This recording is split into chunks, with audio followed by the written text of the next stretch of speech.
San Diego, it's time to fire it up. From the beaches to the ballparks, from the Gaslamp to North County, no one knows America's finest city like he does. You can't just punt on a Manny Machado prime year. He's a fourth-generation San Diegan, born and raised in the heart of this community.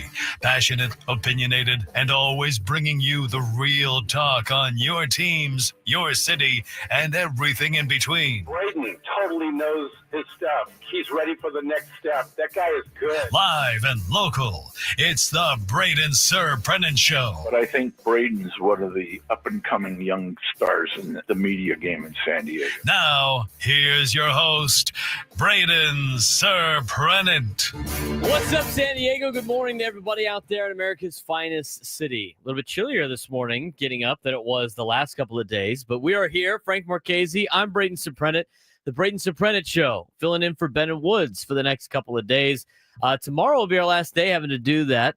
A little bit of housekeeping to get things going here. We are going to be going to about 9 o'clock this morning, and then Sam Levitt's going to take over for the EcoWater SoCal Padres pregame show because we got 2 games today for the San Diego Padres. Last night was washed out.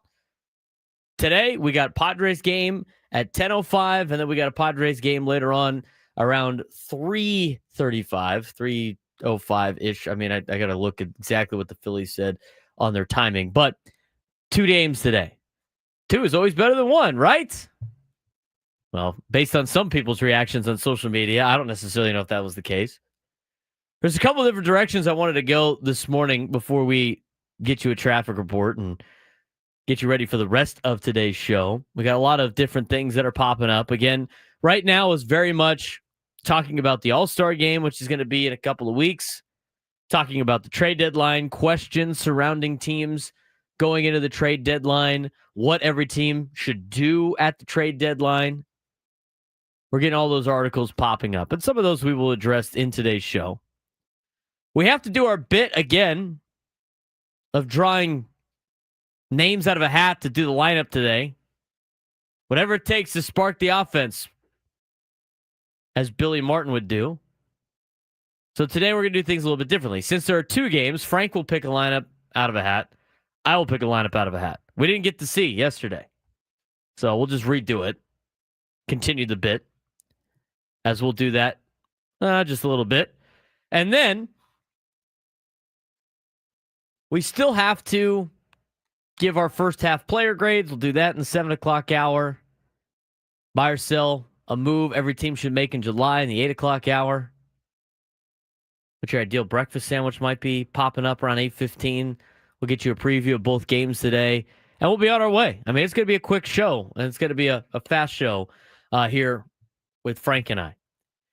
So a couple things that I wanted to address, at least that I've seen. And Frank brought it up with perspective.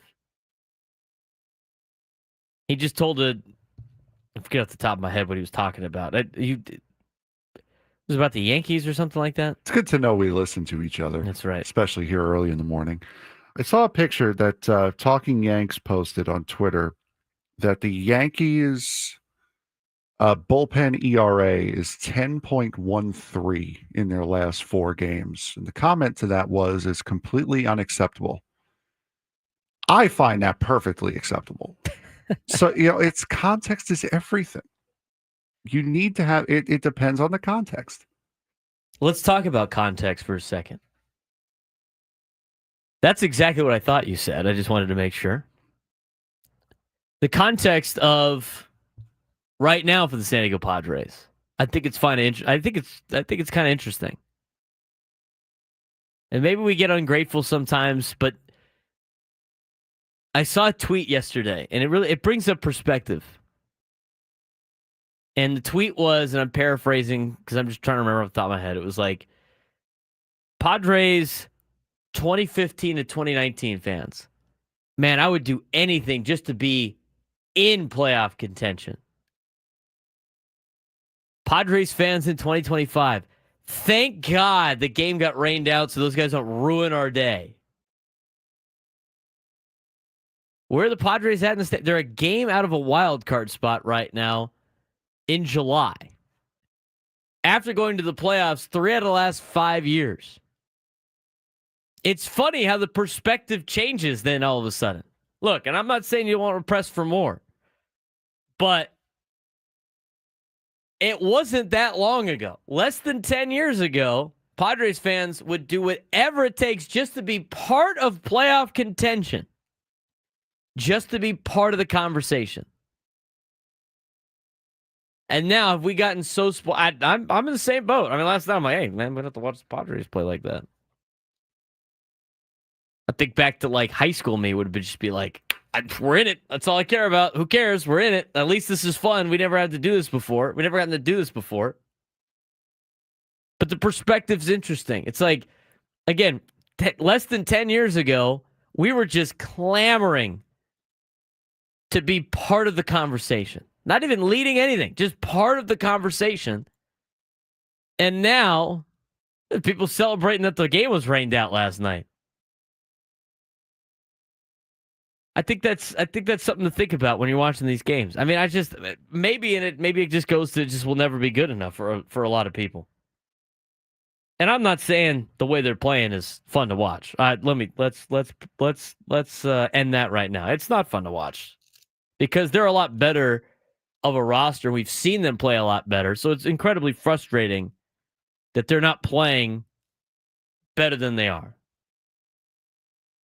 But as Nate Taylor mentions in the chat, what does that make people like this, Frank? It'd make them a windsock. Windsock. Make him a windsock. Don't be a windsock. Very windsock minded. Padres have today's the final day you can vote for the All-Star game. Manny Machado is still leading Max Muncy. Dodger fans took that personally. I don't know why. When Mark Grant said like Manny Machado is by far a better third baseman than Max Muncy, that's not even worth the conversation, really. I don't know why people were freaking out about that. Oh, Mark Grant's talking about. I mean, really? There's not anybody in the right mind that thinks Max Muncy is a better third baseman than Manny Machado. Does anybody even think Max Muncy is a good third baseman? Period. I don't really think so. You have a couple hours left to vote in the second phase of MLB All-Star voting if you want to get Manny Machado as the starter in this year's All-Star game. So get your votes in. Yesterday, talking about perspective, I didn't decide to. I was helping my brother move out. And man, the guy was frantic. Trying to like break everything down. One of those fun movers, huh? Well, you know what? I got home from passing league yesterday from 7-on-7. And it's like, all right, been up since 4:45. Yesterday. I've been doing a bunch of it's going around about. And I get home and my mom's like, you gonna ask your brother needs help moving out? And I was like, I wasn't planning on it. I mean, not really. Why are you so selfish? I'm like, if he would have asked, I would help him. And he doesn't like asking for help. And so I was like, need any help? Not really. I gotta wait. So now it's like, okay, 7 o'clock, almost 8 o'clock. All of a sudden he needs help, like loading stuff into the truck. I'm driving. And the thing is, the best part, he's like moved in like down the street from our building here. Oh yeah, that's right. I remember you saying that. Yeah. Yesterday. In fact, I almost was able to see our building from his new place, and I definitely could see. I could see where Chris Ella lives from his place. Yeah. And I'm like, oh, you guys got a nice little pad over here. I like it. And then I looked at my watch, and I'm like, and I got to be here in a couple hours. All right, time to go home. Time to bail. Moving is so stressful. Yep. We just did it, so I know very well. Moving is so stressful sometimes. I'm looking at moving here in the next couple months or so, me and some buddies. Okay. And I'm just like, yesterday with dealing with my brother's bed that would not come apart, I was like, I'm buying a new one. I'm leaving this one here. I'm buying a new one. I'm not dealing with trying to disassembling an IKEA bed from 2017 and hoping it's going to disassemble. Because that's what it was yesterday. It was literally like 4 screws away from being an easy shipment down Interstate 15. Instead, it would not come apart. It's getting later and later. He wants to sleep at his new place last night. And so we had to like throw it onto my dad's truck, bungee cord it down. And then there wasn't enough, since nothing that IKEA made fit into anything. I had to drive my brother's truck down there and fill it up with more stuff. Nice. Yeah, that was fun. And I was like, just go slow, dude, because that thing's going to be barely hanging on. Sure enough, bed's like being held on by a couple of bungee cords. And I told him before, I was like, look, man, I had to transport a mattress one time to help a friend from Fort Worth to Dallas in my Ranger when I was in college. And we strapped that thing down. And at one point on Interstate 30, it was it almost like took my truck up with it. I was like, okay. Time to fix this again. Luckily, we had some weights to put on the some other weighted things. That is a way to do it. That is certainly a way to do it. I opened their fridge. So funny. It's exactly what I expected.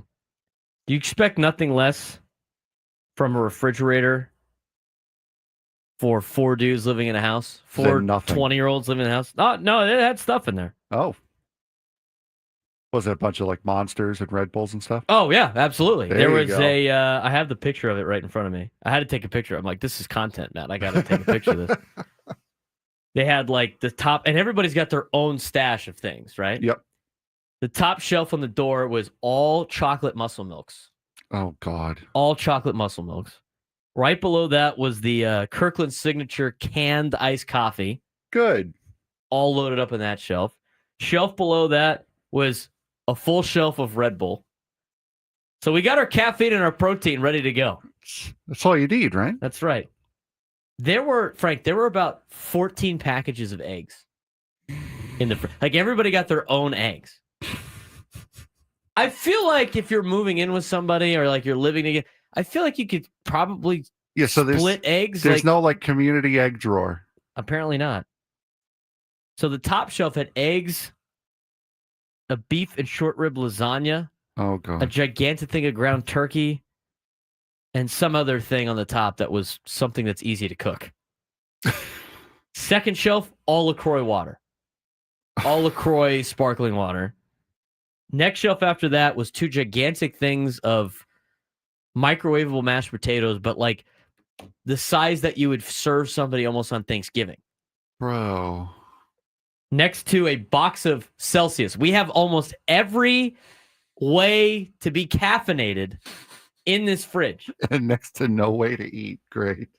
Below that was 2 racks of eggs. You know, like the pallets, like pallets.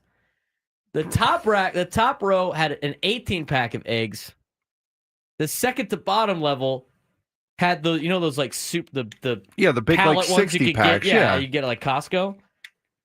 They had those. I think it was a pack of 60 if I'm looking at this. Yeah, 5 dozen eggs. Next to that was somebody's meal prep. I don't know what they prepped, but they had the meal prep. And below that was a case of water. I opened the freezer. Nothing. There's nothing in the freezer but ice packs. No brewskis is right. There was no brewskis. Now people want to see the photo. I don't want to invade their privacy like that. That's why I described it instead. But I was like, this is crazy. This is the most bachelor pad thing I've ever seen in my life. Uh-huh. You go outside. It's got a nice little like patio. Okay. My dad, who's a structural engineer, might have to address it before I walk out there again, just in case. It felt like the world was moving, but not in a good way. And I looked at it's like an embankment, right? It's like a little, it's like a half patio, and then it goes down, and then it's the end of the backyard. It's not bad. Like some of these houses you see over here. You see how the way that it goes into the canyon? I looked to the left, and they got this like empty pond, but it's like it like kind of looks like a fountain. So it kind of looks like a fountain. It's empty. It's whatever. And I walk out. I'm like, what is that? So it's a water feature. It kind of looks like a water feature. Okay. So I asked them what it was. They had like waves on the side. It's a concrete water feature. Okay. It's like it would be a very big fountain, If it had water in it. decent sized koi pond, and a very, very tiny pool. That's basically what it would look like. So I asked about like the land. I'm like, can you do things back there? Because they're renting. They didn't like buy the place. Mm-hmm. Like, can you clean up the back? I mean, there's like weeds everywhere. They're like, yeah, we could do the XYZ. And then I was like, what is that? Pointing at this concrete structure. And they're like, they said that was a swimming pool. I'm like, swimming pool? It like will go to your knees, and it's like the width of like maybe 2 bathtubs. What are you talking about? That's not a swimming pool. First of all, it's empty. I'm like, that is a monstrosity. And one of his roommates, Q, was like, it used to be a koi pond. They just don't want to fill it up with koi anymore. And I was like, that's disgusting. Why is that here? It's kind of amazing. Like, I'm looking at places. It's amazing what people like put on there. Like, put on like Zillow and stuff like that. So that was last night, which made me extra droggy this morning, making it through. We got some Padres things we need to address, but we got to take a look at traffic. Here's a look at traffic. From the 855 Get Ross Traffic Center, protecting San Diego after accidents or injury, here's Kelly Danick.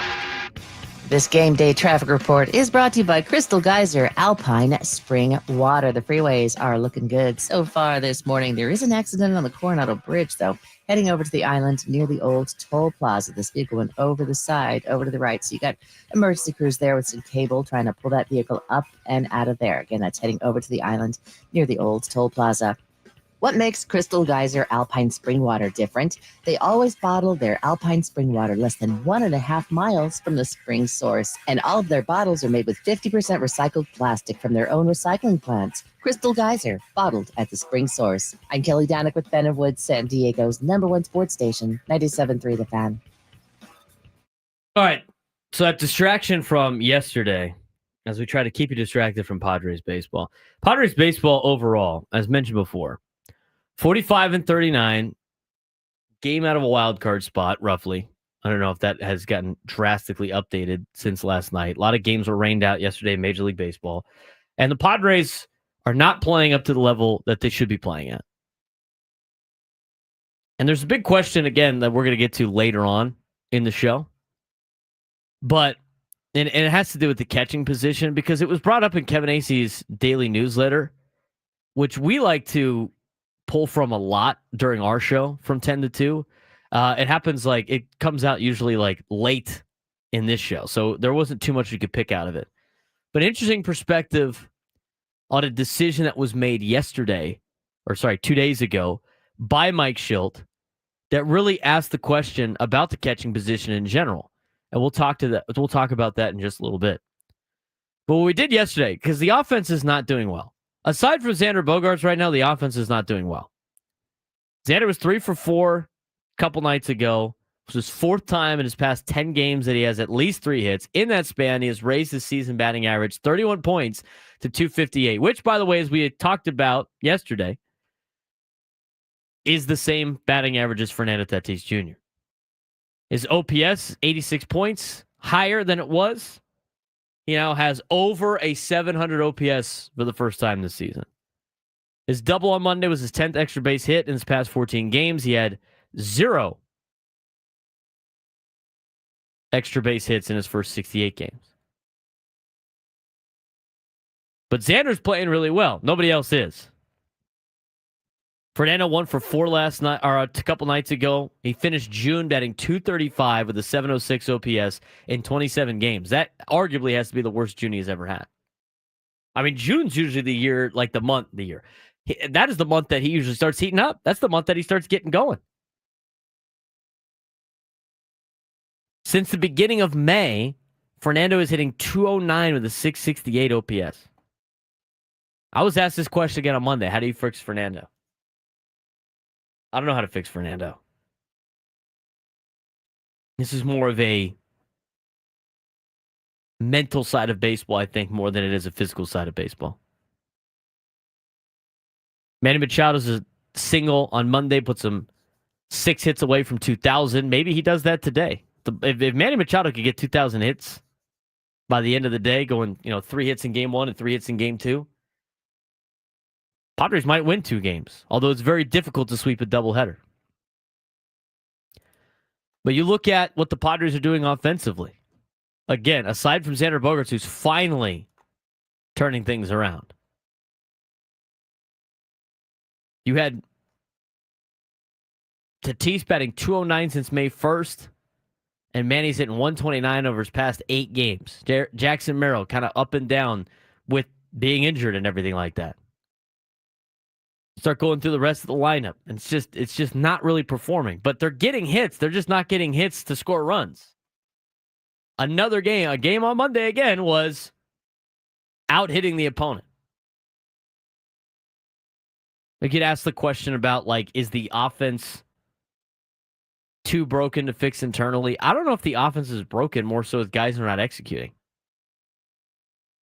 Padres had 18 games scoring 4+ runs in their last 42 games. Kevin Acee laid out that when teams score 4 runs, they are usually winning at a 73% clip. Major League Baseball teams win nearly 73% of the time when they score at least 4 runs this season. Padres are 31-12, which is a .721 winning percentage, very close to 73, when they score at least 4 runs this season. Their 43 games scoring that much are 8th fewest in the major leagues, and they've done it just 18 times in their past 42 games. They have now gone 18-24 in that span and have fallen a season high 1 game out of the final National League playoff position.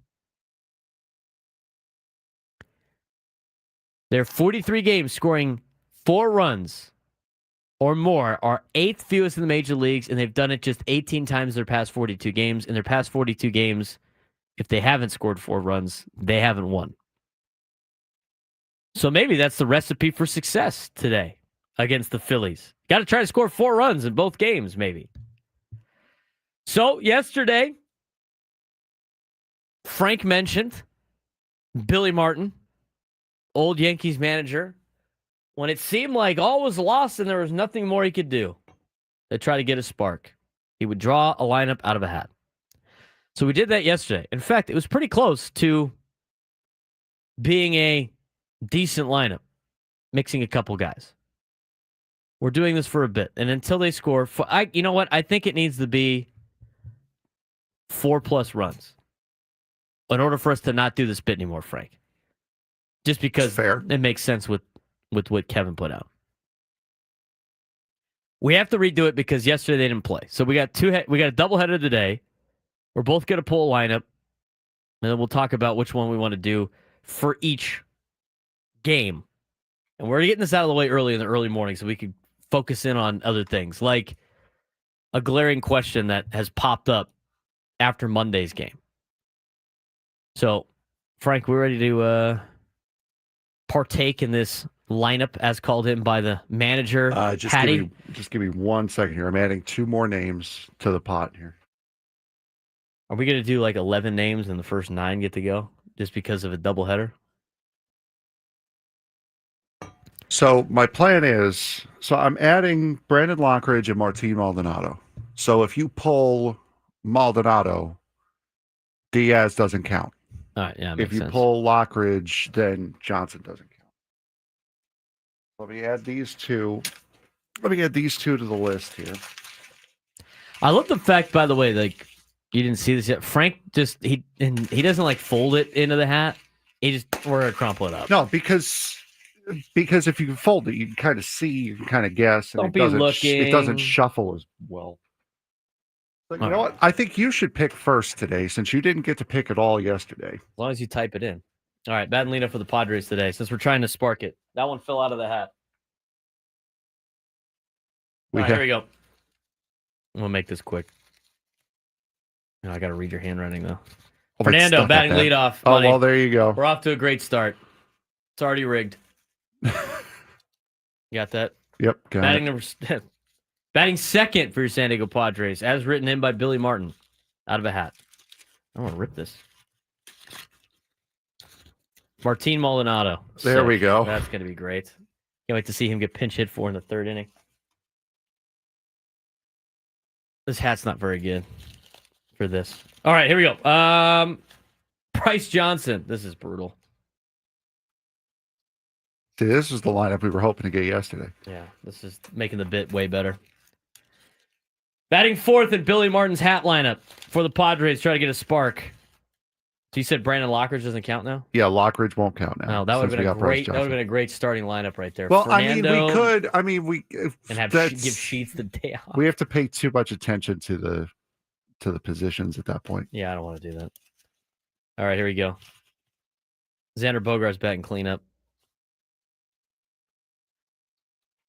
Next one on the list. As called in by the manager, Billy Martin, out of a hat. Trying to spark some stuff. Gavin Sheets. All right, starting to get better. Honestly, if you just flip the lineup over. Yeah, you're gonna have a bottom loaded lineup here, is what you're gonna have. You got Machado. How about that? So we've got Fernando, Maldi, Johnson, Bogarts, Sheets, and Manny. That's your top 6 right now. Merrill. Okay. Very good spot here. Bottom of the order is going to kick some ass today. That's called in by Billy Martin out of a hat. It's either going to be a Rise or Cronenworth. It's Cronenworth. So a rise to the number 5 hole. To the 9 hole. Just flip it over. And we'd be good. All right, so you have, where's the sheet? Fernando, batting leadoff, followed by Martin Maldonado, followed by Bryce Johnson, followed by Xander Bogaerts, followed by, who's after that? Was that Sheets? Yes. Batting 6th, Machado. Batting 7th, Jackson Merrill. Batting 8th, Jake Cronenworth. Batting 9, Luis Arraez.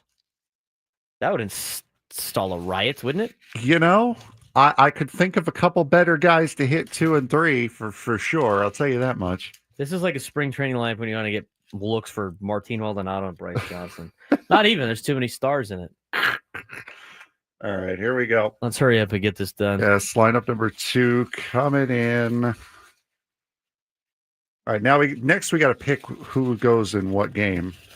Oh, we're leading off with Gavin Sheets. You know what? Gavin Sheets hits a leadoff spot. We might as well try it. Could you imagine? Hey, leadoff pump, dude. Start the game. Bryce Johnson batting 2nd, so this is going just as well. Bryce Johnson, the hat loves Bryce Johnson. Loves Martin Maldonado as well. He's going 3. Batting 4th. Batting 4 is going to be... Well, that would have been Elias Diaz, so we would have been even better there. Have him be the DH. Brandon Lockridge. So Lockridge gets to start the next game. See, this was the insanity that we were hoping for yesterday for this bit. I know. Yesterday we actually had legit lineups. Sheets batting leadoff. Let's do it. Nando 5.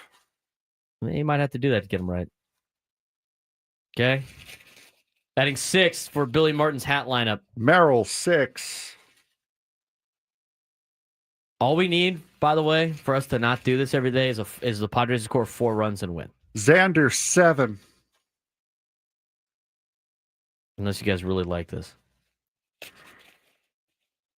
Jake 8. Wow, Bat Manning 9th. How's that going to work out? Wait a minute. You have Lockridge and I Johnson do have in Lockridge there. and Johnson. Okay, so push everyone from Lockridge up. So it'd be Fernando 4, Merrill 5, Bogart 6, Jake 7. We're batting Arraez 8th, and Manny is wrapping it up. Manny batting 9th. How about that? Well, you know what? You know what this does? As we mentioned yesterday, it doesn't really matter what order you put them in. Eventually, you're going to get to a point where some of these guys that don't have depth need to get a hit. Because they're going to come up with guys on base. So Sheets, Johnson, Maldonado, Tatis, Merrill. Who am I missing on there? Jake. So Jake is 7, Arraez 8, Manny 9. I'll fix it. Now That's the whole point of the exercise. Now the question is, which lineup do we start in which game? Do we want to start Sheets leading off in game one, or do we want Fernando leading off in game one? I want Sheets leading off in game one. Just throw him off a little bit. They'll be like, "What is this?" Let's do that. Oh. I think you can probably win better with that lineup. You know what? I don't disagree with Here's you. what you do: Gavin Sheets leads off, hits a home run. Johnson and Maldonado both get out. Start it back up again with Fernando. Gavin Sheets gets on. Double play. Martin Maldonado strikes out. Then you got Tatis, Merrill, Bogarts, Cronenworth, Arias, Machado. I just love how we've got Maldonado and Lockridge. Maldonado starting both ends of a doubleheader, too. That's impressive. You don't see catchers do that too often anymore. But the fact that we both have Bryce Johnson and Martin Maldonado starting second and third in the lineup today is fantastic. What if they score 4 runs in the ninth while down 9? Do we still do the bit? Yeah, because they lost. Yeah, because they lost, Jake. Come on, man. Come on, Jake. Jose in the chat goes, I think the lineup should be... That makes way too much sense, dude. That's what you didn't pull that out of a hat. All right, are we done with the nonsense? We're done with the nonsense. We're done with the nonsense. Isn't that the nonsense segment, right? Yeah, usually. Some guy's like, you lost me. This is boring. This is I don't know why nobody cares about you moving. Well, you know. Come on, I gotta ease into it, dude. I didn't fully understand the ease into until we got yelled at on Monday. Well, that was one. And the other one was like after like 3 days in a row, you're like, okay. There's peak times where you want to talk Padres. Yes. Like when we come back. Yes. If you pinch hit for your catcher in the 5th inning, why is that guy starting? We'll talk about that when we come back on the Braden Surprenant Show as we fill in for Bennett Woods on San Diego's #1 sports station, 97 through the Fan.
6:39 on a Wednesday morning.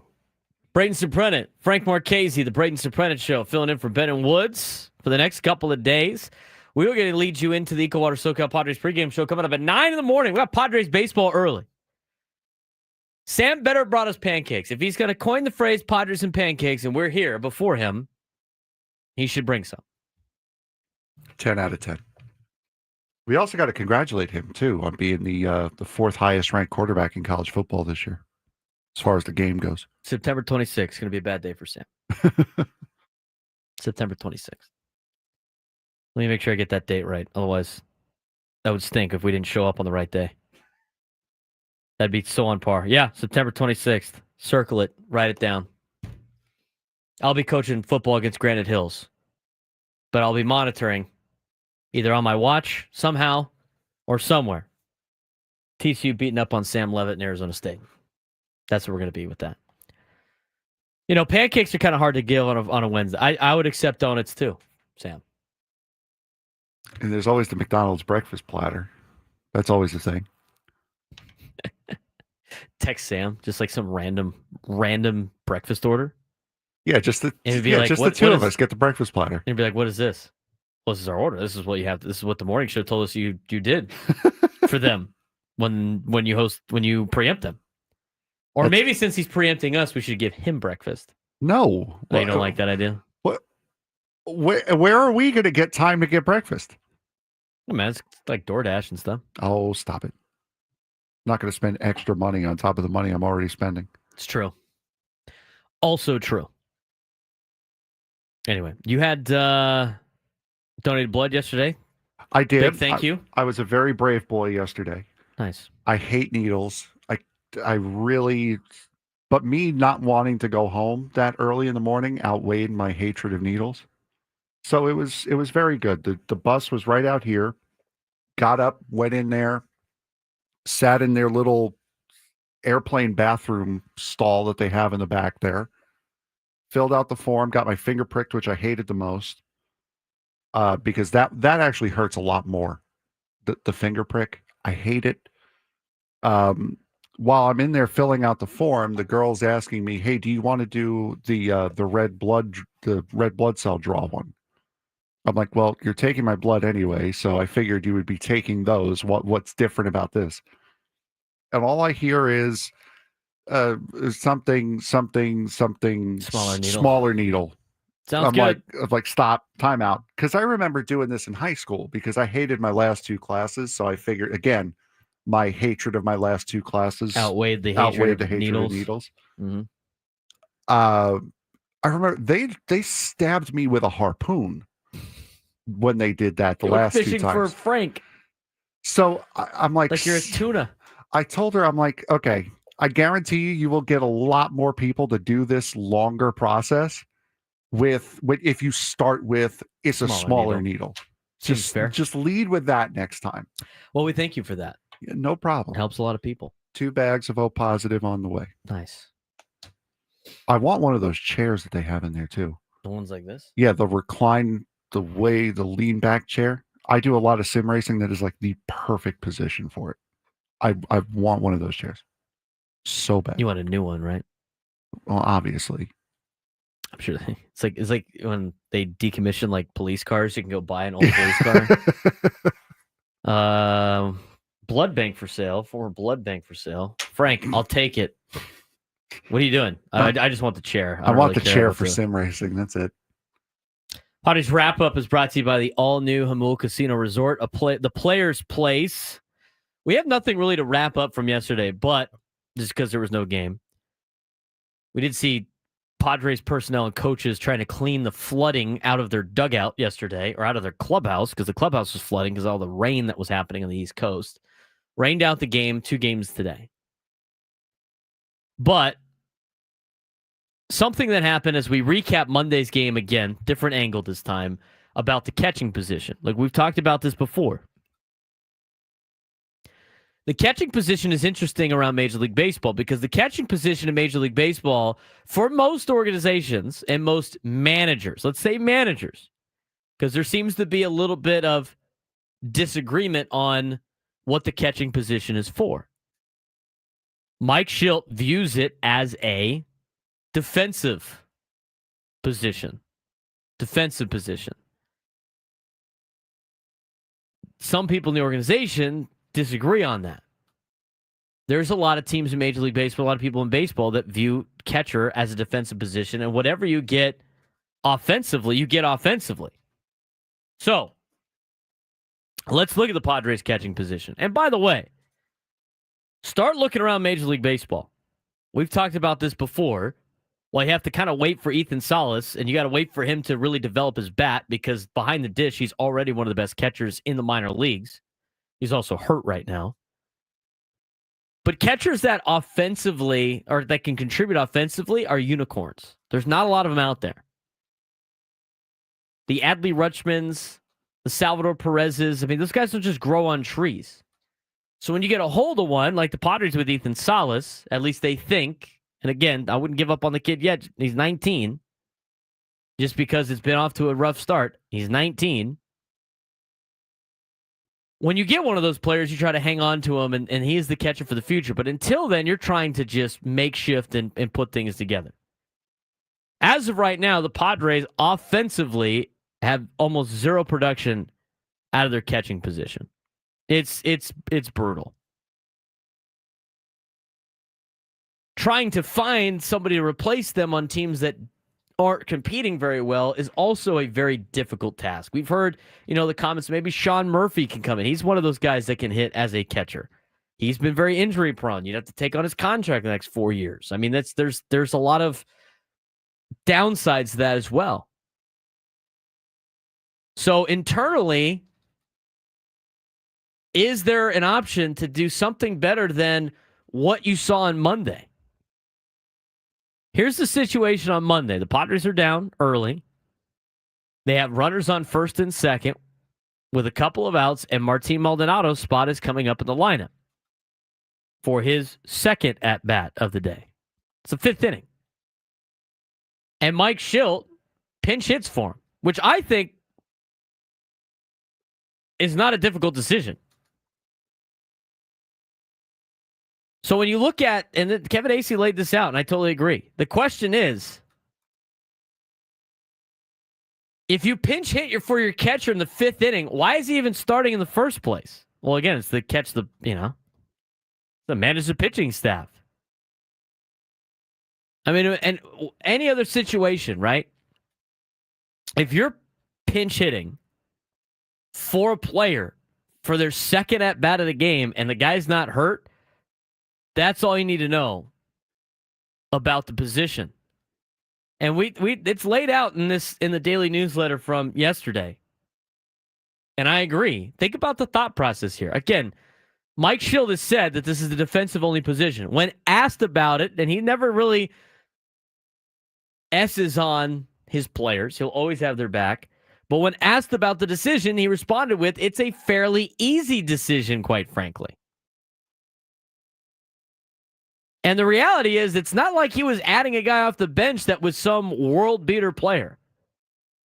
I mean, Mike Schilt called Trenton Brooks his magic bullet. Trenton Brooks, as mentioned before, he's got the home run against the Dodgers. I mean, I'm glad good for him being in the major leagues, right? He's a Granite Hills kid, but this guy ain't a magic bullet for anybody in contention coming off the bench. 29-year-old who has had 2 stints in the major leagues, is 5 for 38, hitting 132 with a double and a home run, in which one of those was the pinch hit homer off Matt Sauer, who already got shelled by the Padres the first time before Brooks hit a homer against them the second time. And it's not like he was going against Matt Sauer. He was going against Zach Wheeler, who at that point had been dealing. He actually had a good ball. He had a good line drive. Just happened to be right at somebody. Now you think about what you have. If Martin Maldonado, who has seen his batting average fluctuate between a 163 and 194 since mid-May, has been lifted for a pinch hitter in the fifth inning, Are you telling me, and again, I've brought this up on the roundtable, this is what it's telling me. They still think that's better than having Luis Camposano play. So the question is, why is Martin Maldonado ever starting if you're going to pull him in the fifth inning for an offensive spot? And why is Luis Camposano still on the team? Remember, this is like one of their top 5 prospects. We talked about that trade they made with Washington. Remember that trade they made with Washington? We had to talk about it the whole time. Remember that trade with, Juan Soto and all that stuff? And every time we play Washington, it needs to be after every game who won and lost the trade. When we were talking about it that week, somebody posted the farm system that the Padres had at that time where it showed the top 5 players. And the Padres got right at number 1 and number 2 and number 4 and number 5 with Abrams and Gore and Hassel and Woods, and the one right back dab in the middle was Luis Camposano. He was the 3rd best prospect. Padres held on to that guy. He hasn't been great receiving pitches. He hasn't been great catching for the Padres, but he had been a hitter, and he has had a track record as being a hitter in Major League Baseball, at least for a couple of years. He was hitting like 260. It's not like he wasn't hitting. I mean, the 0 for thing right now is kind of ridiculous. But are you telling me, and again, this is what it's telling me, they still think Martin Maldonado is a better option than Luis Camposano, who, again, went down to AAA, starts raking again. Is it time to finally give Camposano everyday at-bats and ship off Martin Maldonado? I don't know if that's the question or not. I mean, at this point, you're looking for a spark. I mean, we're drawing names out of a hat for a bit to try to get the offense going. What's it going to hurt throwing Luis Camposano back there every single day? I mean, think about it for this. You look at some of the metrics for Martin Maldonado. He's not even a good defensive catcher. He's not a good hitter. He's not a good defensive catcher. He's old. So all he's really doing is calling pitches. I think you got a better chance of rolling Camposano out there and see if he runs into one every once in a while for the next 2 weeks until you can make a decision on, can we go find somebody that's at least competent? As mentioned before, there's a lot of teams that don't have catchers that can hit. It's not like there's a lot out there. There's not a lot out there. But at this point in time, Camposano's 26 years old. He's been back and forth. He has never gotten consistent at-bats. Martin Maldonado's at the end of his career. For the next couple of weeks, or should I say for the month of July until the All-Star break, why not have Luis Camposano play every day? Unless you think him playing in AAA will boost his trade value and somebody else thinks they can fix him. That would be the only reason why. But at this point, I feel like you got to give this guy 2 weeks and see if it just sparks anything. And just all he has to do is just be competent. They're not asking for much. We're not asking for much. They don't need Luis Camposano to hit 300. They don't even need Luis Camposano to bat 240. He just needs to hit like 220, and it's better than the 2 other catchers that they have on the team. And it wouldn't be a black hole at the bottom of the lineup after the top 6, the core 6 already hit. It would be less pressure on the core 6. That's why we keep talking about this. The pressure that the Padres used to put on teams are now on themselves because they don't have a full lineup. They're basically playing with 6.5 players every single day. And it might be the fact that the Padres had to pinch hit for Maldonado on Monday. The Padres are playing like they have a pitcher in the lineup while everybody else is playing with a DH.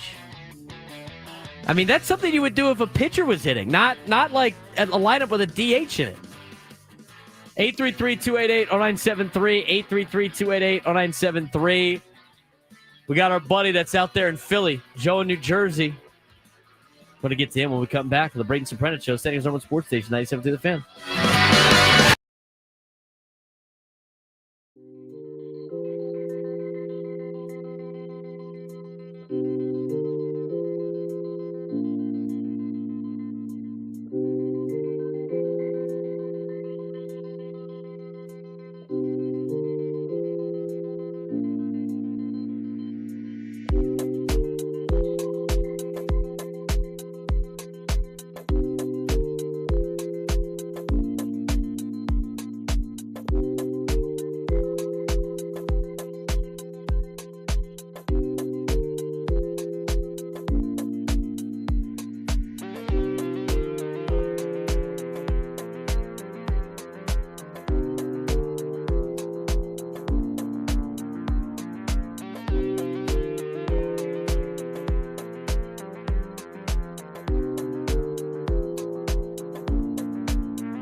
7 a.m.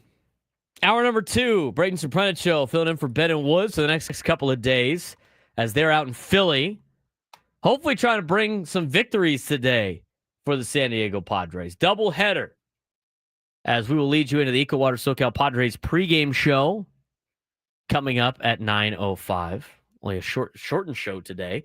And then tomorrow you got 8 hours of us. It's going to be fun. 8 hours of the Braden Surprenant Show. We're going to try to do the same show in the second 4 hours as we did in the first 4 hours and try to do it like word for word. We're going to see if we could do it. We'll try that tomorrow. Frank, I think we got a good shot, though. I believe we do as well. I think we are that good. We are good enough. We may not be good at other things. That's right. Clearly, from our YouTube chat today, we are clearly not good with entertaining, nonsensical radio. Unless it's about food. People like the food. Yeah, unless stuff. it's about food. That's right. But let the Italians talk about the food. I think we're good enough to. I think we're good enough to do that. You'll find out tomorrow. Baseball coverage on 97 through the Fans presented by T-Mobile. Head to T-Mobile.com and get a great deal on iPhone 16 Pro. We are going to grade first half performances out of the Padres pitching staff. I got a grade for a pitcher that's going to incite people. They're going to be so upset. And all I'm going to grade it on is what he has done this season and the numbers that he has put up. And I'm going to tell you, they're a lot better than you think. We will get to that. But first, our resident East Coast Padres fan who goes up to New York to watch the Padres play in the Bronx. He goes to New York to watch the Padres play in Flushing Meadows. He goes down to Philly to watch the Padres play in Philadelphia. He holds it down for us out there on the East Coast. It's Joe in New Jersey. Joe, what's going on? Happy Wednesday. Good morning to you. Yeah, buddy. Called in sick from work. Heading down now, buddy. How you guys doing? We're doing great. Are you going to both games today? No, I don't. Unless I can talk to my wife. She's with me now. Unless I can talk her into staying, but that don't look good. Yeah, you don't want to stay in Philly for more than a couple hours anyway. You know what, though? We're sporting our gear. We're not Ben and Woods. We're wearing our stuff. She's got her hat on. I got my 84 T-shirt on. You know, Western Division champs, all that. So love it. We're good. Good. I texted you yesterday. I can take on 2 guys at once, so I'm good. Yeah, absolutely. You know what? That's what I said. I said that the other day when Frank was talking about it. I'm like, Joe goes into enemy territory and he does not care. He's gonna be repping the Pods, and he's not intimidated by people that boo Santa Claus. I'm getting up there in age, but I can still throw hands. All good. Hey, Frank, I love that you're Italian, buddy. Just an FYI. Attaboy. Yeah, you're all Italian show, Joe. What do you think about the Pods right now? I'm happy Pavetta got moved up because I'd like to see him throw. I haven't seen him throw, and I've seen Steve throw a couple of times, so this is going to be good. I like our chances in game 1. Is the lineup out yet? I haven't seen one yet, but you will be the first to hear it as soon as we get it. Joe, we appreciate you being a loyal listener out there on the East Coast. Enjoy the game today with your wife. Hopefully you bring home a couple of victories for the Pods today. Sounds good, buddy. I'll talk to you. All right, we'll see you, Joe. Joe in New Jersey. Loves that you're Italian. It's great. He probably hates that you're a Mets fan, but loves that you're Italian. So good for you. So every positive has a negative, I guess. And it's true. We'll get to Pavetta in a second on the first half grades on some of these pitchers. Like, we watch this. We talk about this team. We watch this team in a vacuum. I mean, you start looking at first season stats, and you're like, oh, this is why the Padres have a winning record. Outings like this. So overall, and we're going to go through the pitchers and first half grades. We're going to do this a couple of days ago, but today's kind of one of those days. We're the extended pregame show for a doubleheader today. It's going to be Padres baseball all day long.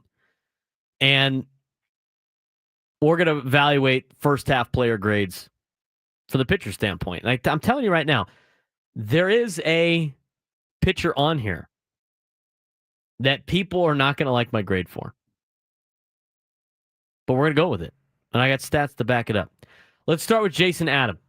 Jason Adam, as Frank put this together in alphabetical order, and we put you went from 40-man roster, but players that had players played in the first half more than like Matt Waldron. Well, you know what? Technically, Matt Waldron did not play in the first half of the season. Yeah, no, I took the players that have had some form of meaningful impact in the first half. Like I didn't put Logan Gillespie on here. I didn't put Matt Waldron on here. I did put Kyle Hart on there though. So we'll talk about that a little bit, but not everybody on the 40-man, just guys that stayed up here for more than a couple days. Stayed up long enough.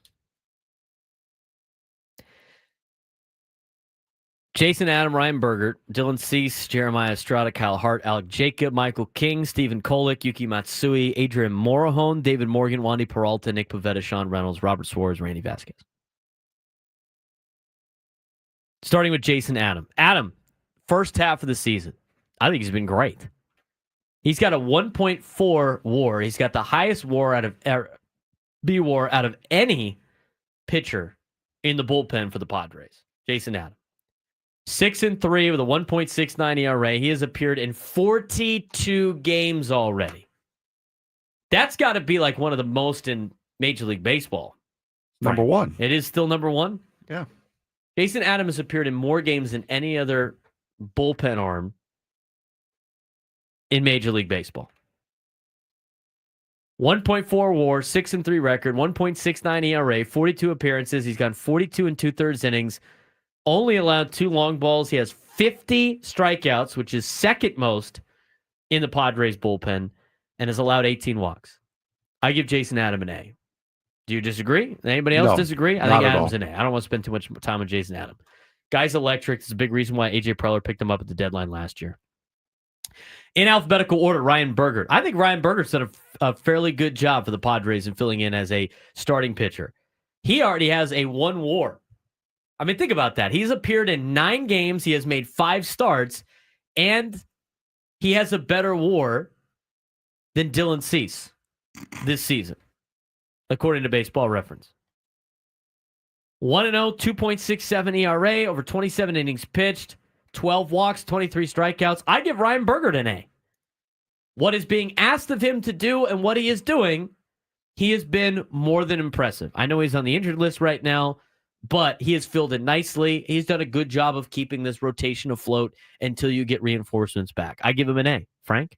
I would agree. And remember, he's not on the IL because he got hurt. He's on the IL because he got hit with a comebacker. So it's not like a lingering injury that Bergert has, but he's a guy who has really pitched himself into consideration to staying up here for a while.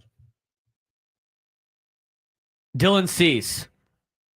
Dylan Cease, again, was brought in to be an ace type last year. He's got a 0.5 B-WAR. He's 3-7 this year. Again, I don't really value records too much. He's got a 4.53 ERA, which out of your starting 5 in the rotation is the highest ERA out of any of them. In his 17 starts, he's gone 91 1/3 innings. He has thrown the most out of anybody in the rotation, albeit he's the one that stayed the healthiest. 36 walks, 117 strikeouts. For what Dylan Cease has been brought in to do and the numbers that he has put up, I honestly think he's been a major disappointment in Padres uniform. I mean, overall, he's had some bright spots, but when you trade for a guy like Dylan Cease, you need a guy like Dylan Cease to be a stud. This team doesn't have a Kevin Brown where when he pitches, you know they're going to win, and you know the other team's never going to score. They don't have that. Michael King, I guess, could be that maybe in the future. But for Dylan Cease, I'm giving him a C-. I mean, at least he's giving you innings, I guess. He's giving you 91 1/3 innings. It's the most innings out of any starting pitcher this year. He's also made the second most starts out of any pitcher this year. But for what Dylan Cease was brought in to be and what he has done this year, it's a C-. I know he threw a no-hitter last year, but still, overall, with the no-hitter and everything that you've gotten out of Dylan Cease, I think I've been a little disappointed in Dylan Cease in a Padres uniform. What's your grade, Frank? And it's because of that expectation. I'm giving him a D. Yeah. Because the Dodgers in the postseason last year absolutely destroyed him outside of a couple of starts. The Yankee game for one. I'm not blaming him on the second one in the playoffs.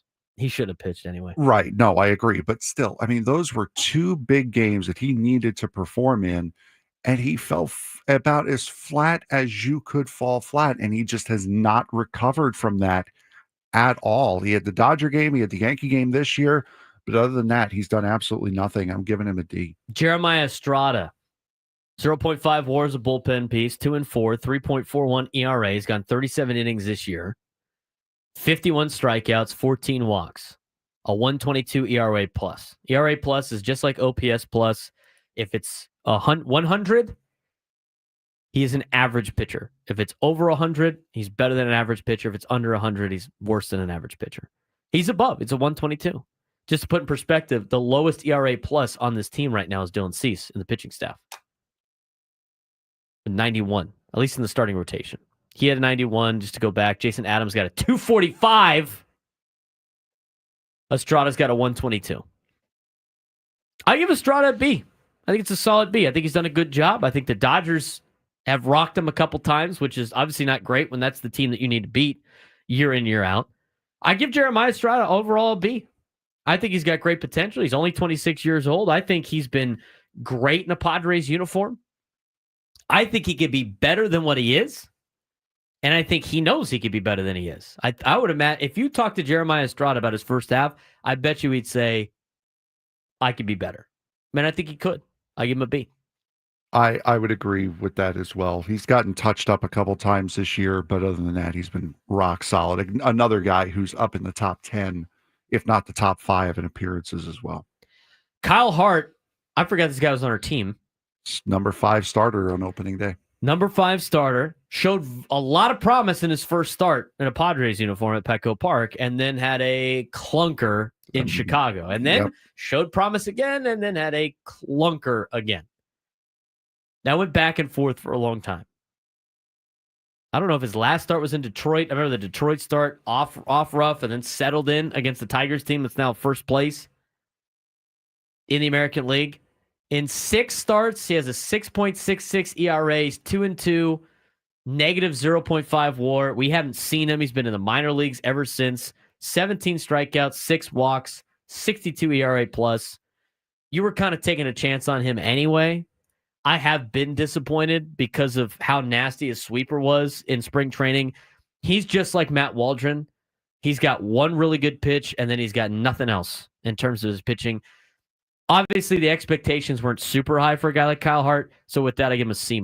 I mean, he came in to be a 5th starter, maybe, fringe guy. I had a lot of confidence in him, but, to be a lot better than he was. I give him a C- because you weren't expecting him to be a top part of your rotation.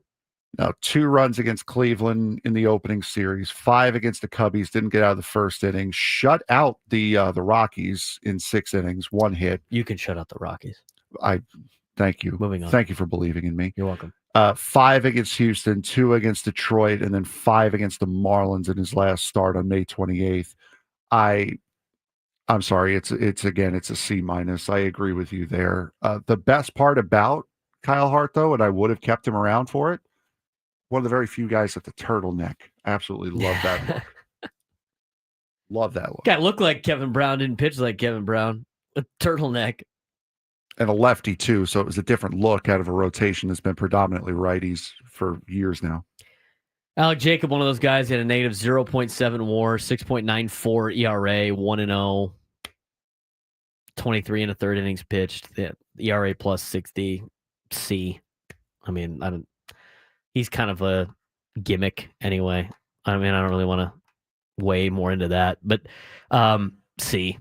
Again, the expectations have to be evaluated in this. Michael King, 1.4 WAR, 4-2 record, 2.59 ERA, 55 2/3 innings pitched, ERA plus of a 1.59. He's your best starting pitcher in the rotation, but he's missed now almost a month. I give Michael King a B right now, just because he's not. Your ability is your availability, and it's not his fault. I mean, it's a nerve thing. He just has to wait and wait. He just basically has to wait. So for that, I can't give him like a huge grade for the first half because he hasn't been here for the entire first half. I'm going to go B for Michael King. But if he had these numbers and he made the 16, 17 starts like Cease, like Pivetta, like Vasquez, he'd be getting an A. But the fact that he's Not playing right now, he gets a B. Agree 100%. No changes on that. Nope. Last one we're going to mention, then we're going to talk about the rest of the guys. Stephen Kolek. He's got a 1 WAR. He's 3-3, 3.73 ERA, 11 games started. He does have a shutout, by the way. 62 and 2/3 innings pitched, 21 walks, 47 strikeouts, a 110 ERA plus. For a guy that was battling for a number 5 spot in the rotation, who did not get it out of the gate, that was then brought back up to help this starting rotation out when Yu Darvish is not playing and Michael King goes hurt. He goes to Colorado and he gets a shutout at Coors Field. I don't care how bad the Rockies are. That's impressive. He did it at Coors Field. When I mentioned that you could shut out the Rockies, I meant at Petco Park. I don't know if you could shut him out of Coors. Thanks for diluting the accomplishment a little bit, but You're welcome. With all of that being said, and the expectations of Stephen Kolek, I think he's done a fair job. I think he's done a pretty good job. Give him a B+. I think Stephen Kolek has done fairly well. I'm going to give him an A- because remember, this is a Rule 5 pick who last year, everybody coming out of the bullpen was set to shoot him to the moon. He has come back, revamped as a starter. I'm giving him an A- for what he has done in this turnaround that he has had since going into the starter role. And last year, what I said about Kolek, I was like, I like his stuff. There's a reason why A.J. Preller grabbed him on the Rule 5 draft when you're competing for a playoff spot. There's something there. And they saw it with him as a starting pitcher. Everybody, for everyone that you say like all the negative about A.J. Preller, he grabbed this guy as a Rule 5 draft pick. That's great talent finding. Matsui, Morejon, Morgan, Peralta, Pivetta, Reynolds, Suarez, Vasquez. One of those guys I gave a grade higher than I think all of you fans. We'll talk about it when we come back on the Braden Surprenant Show, Standing Summer Sports Station 97.3 The Fan.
7:23 on a Wednesday morning. Giving out some first half grades for the San Diego Padres. I'm Braden Surprenant. He's Frank Marchese. We're filling in for Bennett Woods, who are traveling this week. They're in Philadelphia. You catch 2 today. Before we finish up our pitching rankings of the first half, we do have to announce, because, again, Joe in New Jersey asked about a lineup. We haven't gotten a lineup yet because they had to make a roster move this morning. San Diego Padres have optioned Matt Waldron. We knew this was coming. Padres have optioned Matt Waldron to AAA El Paso and have selected the contract of Eduardo Nunez from El Paso and have recalled Ron Marinaccio from El Paso. He will be the 27th man for today's doubleheader. Since the Padres and Phillies are playing a doubleheader, they both can have 27 men on the roster. That being said, the Padres lineup has been with 6.5 players, it seems like, for the last month or so.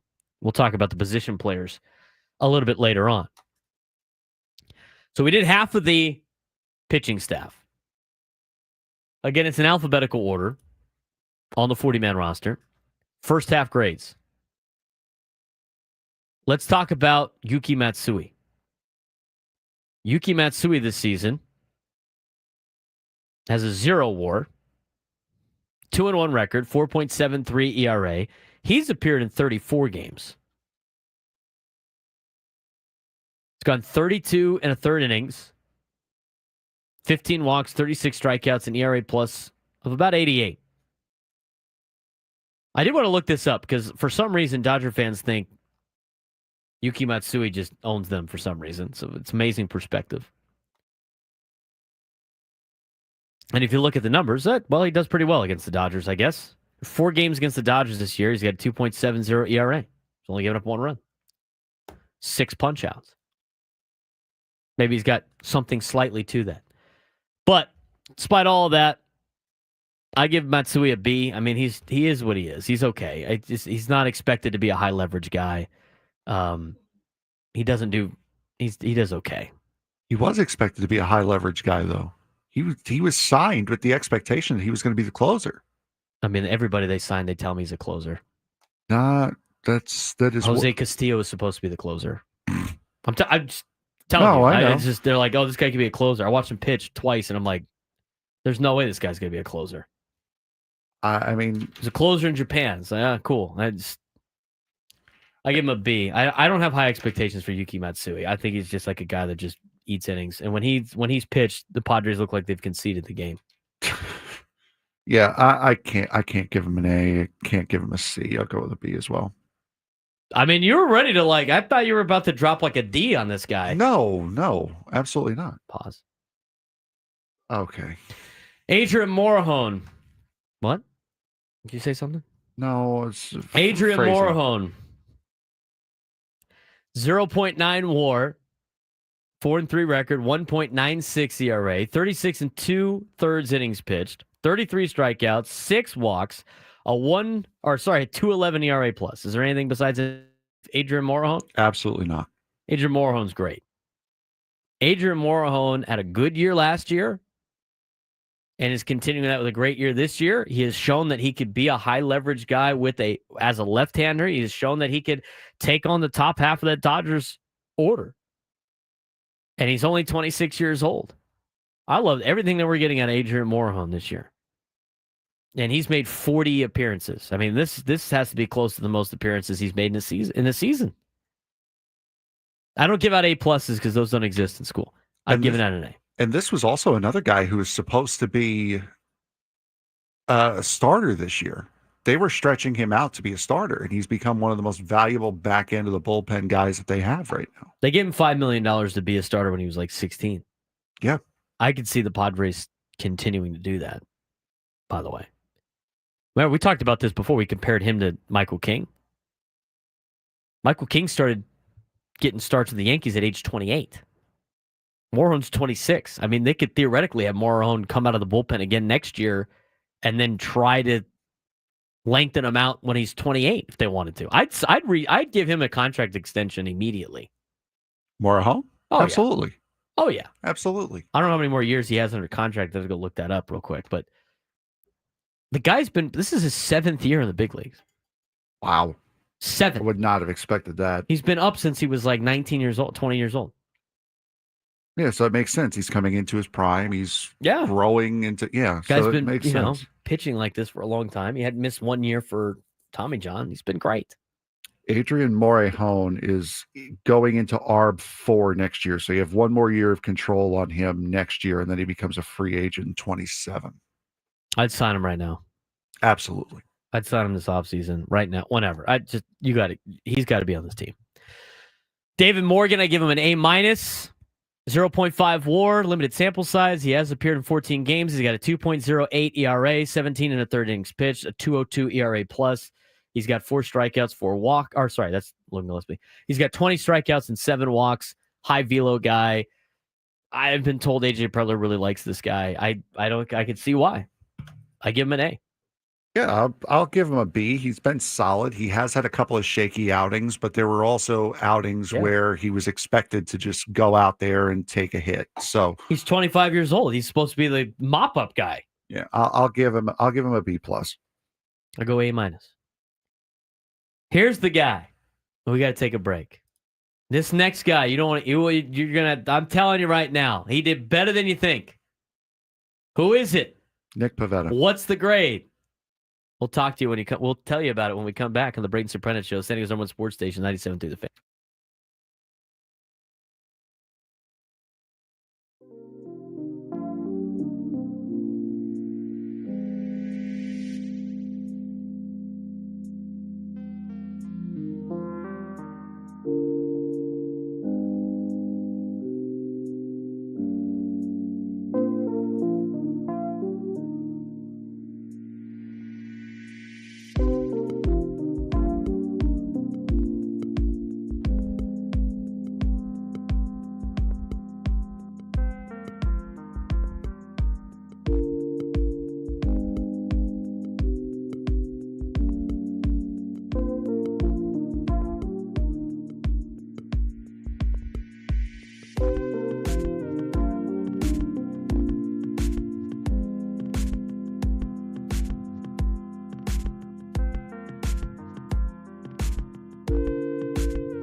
Padres first half player grades. As we're breaking down the pitching staff, he's Frank Marchese. I'm Braden Surprenant. We are the Braden Surprenant Show. We are on every single day from 10 to 2, filling in for the morning show as we will for the next day and a half now. We'll be on tomorrow for 8 hours. It's going to be a fun time.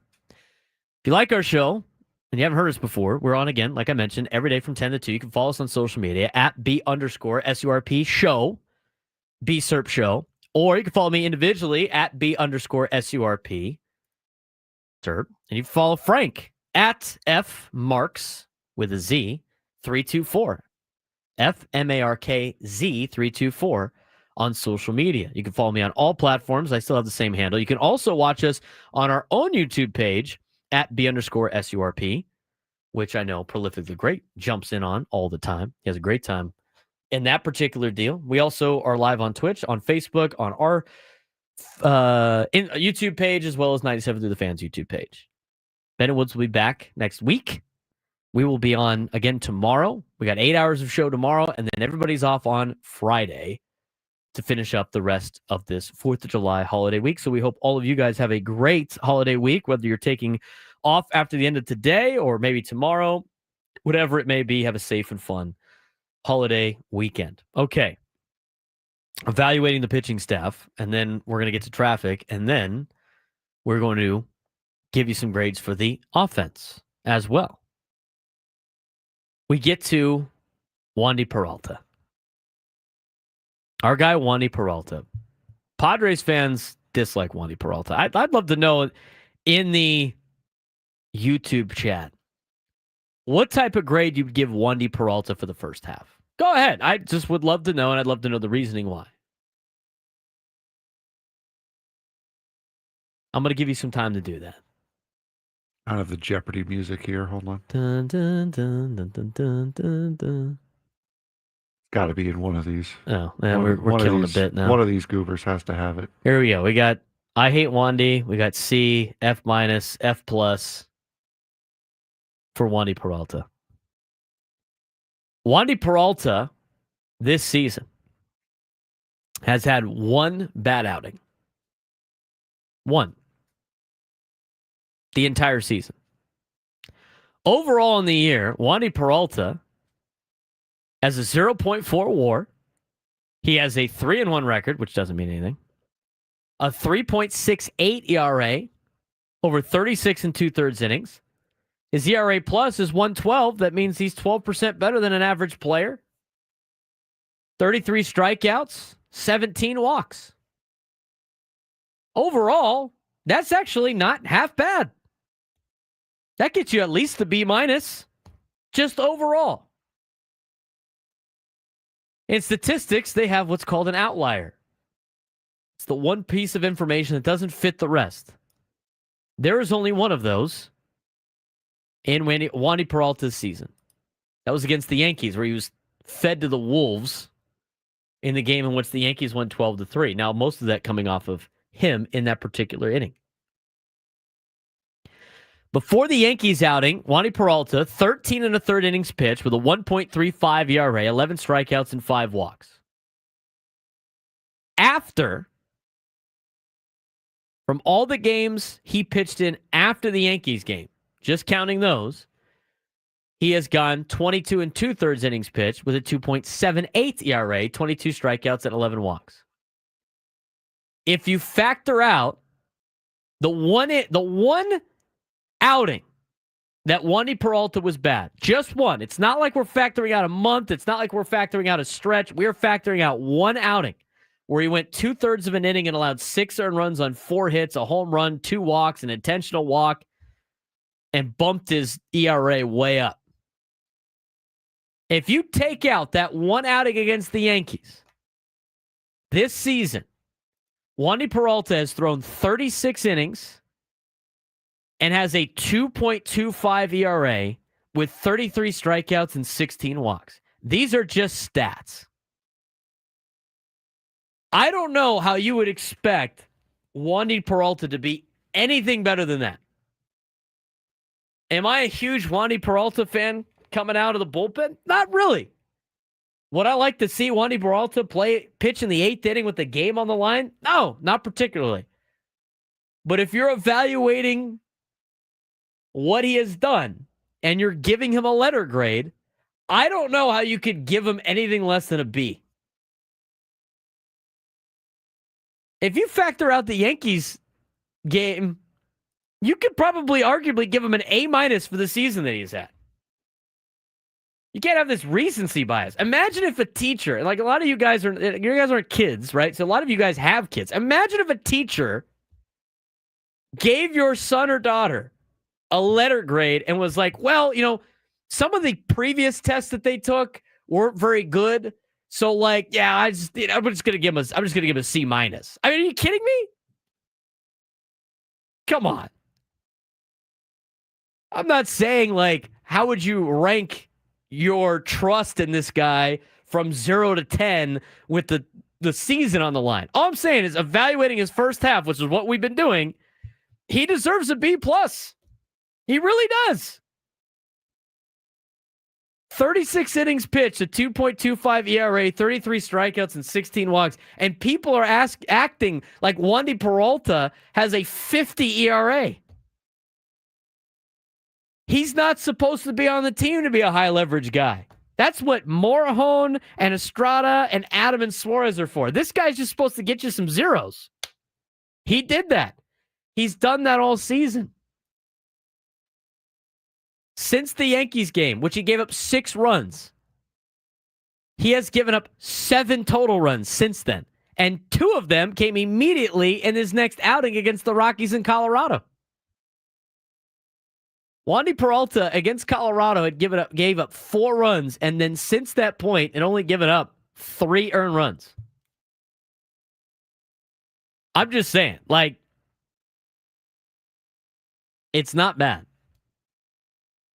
What does MLB The Show rate him? Well, if you want on MLB The Show, Padres have no chance of making the playoffs. I mean, based on rating systems. That's the case. Just simulate MLB The Show. They'll tell you what the World Series champion is. We're going to do that with the lineups for tonight as well. That's right. I'll do that at home tonight. I'll tell you how that goes. For sure. Again, getting the Yankee game out, which is a game that it's an outlier. He was left. It wasn't that he was an outlier. He was left to drown in that game.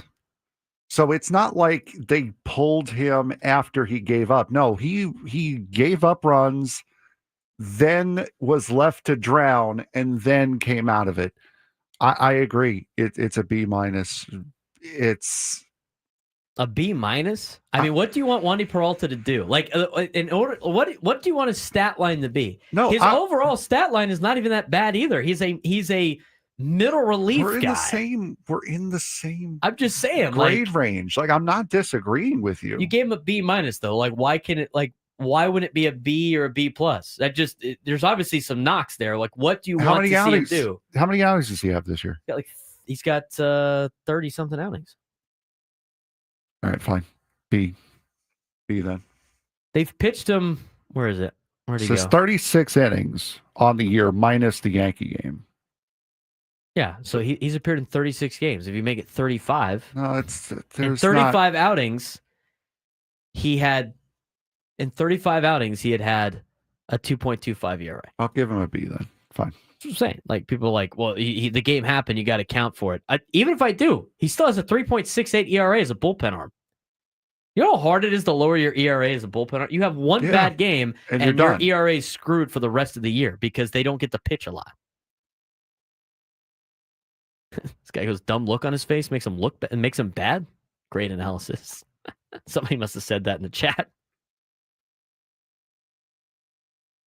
It's one game. I mean, James obviously doesn't know how to do statistics. I mean, if you look at it from a statistics standpoint, you factor out outliers. That would be an outlier. Just to give you perspective on the. We talked about perspective earlier today. Let's talk about perspective. It's like saying the Titanic should receive an A+ on the first voyage. The iceberg was the outlier. That's not even close. That's not even close to being it's not a comparison. Guy had one bad outing, and even with that bad outing factored in, he was left to make it worse too. It's a 3.68 ERA. What do you want Wandy Peralta to be? I'm curious. And I'm not a Wandy Peralta defender. I've already mentioned I don't want to see this guy anywhere near a high leverage situation late in a game in October or in late September. We're all on the same page on that. But I'm saying you got to give the guy benefit of the doubt. He's 33 years old. He's not your sixth inning guy. He's not your seventh inning guy. He's not your eighth inning guy. He's not your ninth inning. He's not your closer. He's a middle of the relief guy with a 3.6 ERA. You take that. It's not much further off than Jeremiah Estrada in terms of his ERA. Now, not performance. I mean, Jeremiah's way better. I give him a B. What's the traffic report like? What grades is Kelly Denick giving out? Let's take a look. From the 855 Get Ross Traffic Center, protecting San Diego after accidents or injury, here's Kelly Denick. Traffic is sponsored by Valvoline Instant Oil Change, your 15-minute drive-through oil change. Couple problems here, guys. Northbound 805 before Home Avenue, accident involving a car and a motorcycle. It's over to the right shoulder. Looks like tow truck has joined that party to help out. Eastbound 52 at the northbound 67 connector ramp. There is a collision over to the right shoulder. Tow truck might be needed there. This is always fun. Some malfunctioning traffic signals causing a bit of confusion near Mesa Boulevard off-ramp of southbound 15. San Diego summers mean beach days, road trips, ball games. Make sure your ride's ready with Valvoline Instant Oil Change. Drive in, stay in your car, and be done in about 15 minutes. No appointment needed. For coupons, visit SoCalOilChange.com. And Kelly Danick with Ben and Wood, San Diego's #1 sports station, 97.3 The Fan. He's Frank Marchese. I'm Braden Surprenant. People just want it. They're just funny. This is just proving my point. They hate to hate. Wandy Peralta apologist. I'm not. I'm telling you right now. Talk to any of my friends. Do I get excited when Wandy Peralta comes into the game? Absolutely not. But you got to give him the benefit of the doubt on his numbers. I mean, that's what he is. We took daggers for a month and a half. Months. On Xander Bogaerts. Months. And now he's ripping it. And people are starting to come around. That's right. Like we say on the show, we are right. We're just right too early. That's right. Give it time. He's a middle. He will come around. A middle of a relief. He's a middle relief pitcher. What do you want him to be? I'm curious. What do you want him to be? Middle relief pitchers are guys that give up hits and runs, hits and walks. And you got to throw up some. You got to throw up some zeros. He's throwing up zeros. At the end of the day, as long as he throws up zeros, it doesn't really matter. I would never buy that. A Wandy Peralta jersey confirmed. I should wear it the next day.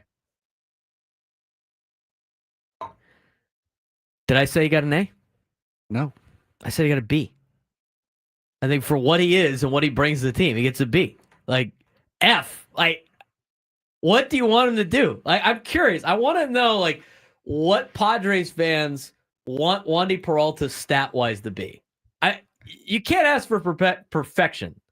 He's a middle relief guy. And you look at everybody, start watching other teams. There's a reason why they're bullpen arms, because they can't make it through a lineup more than once. They're going to give up runs. He doesn't give up a lot of runs. I don't want our middle relief to give up hits, walks, or runs. Well, he doesn't give up runs, so why does it matter if he gives up hits or walks?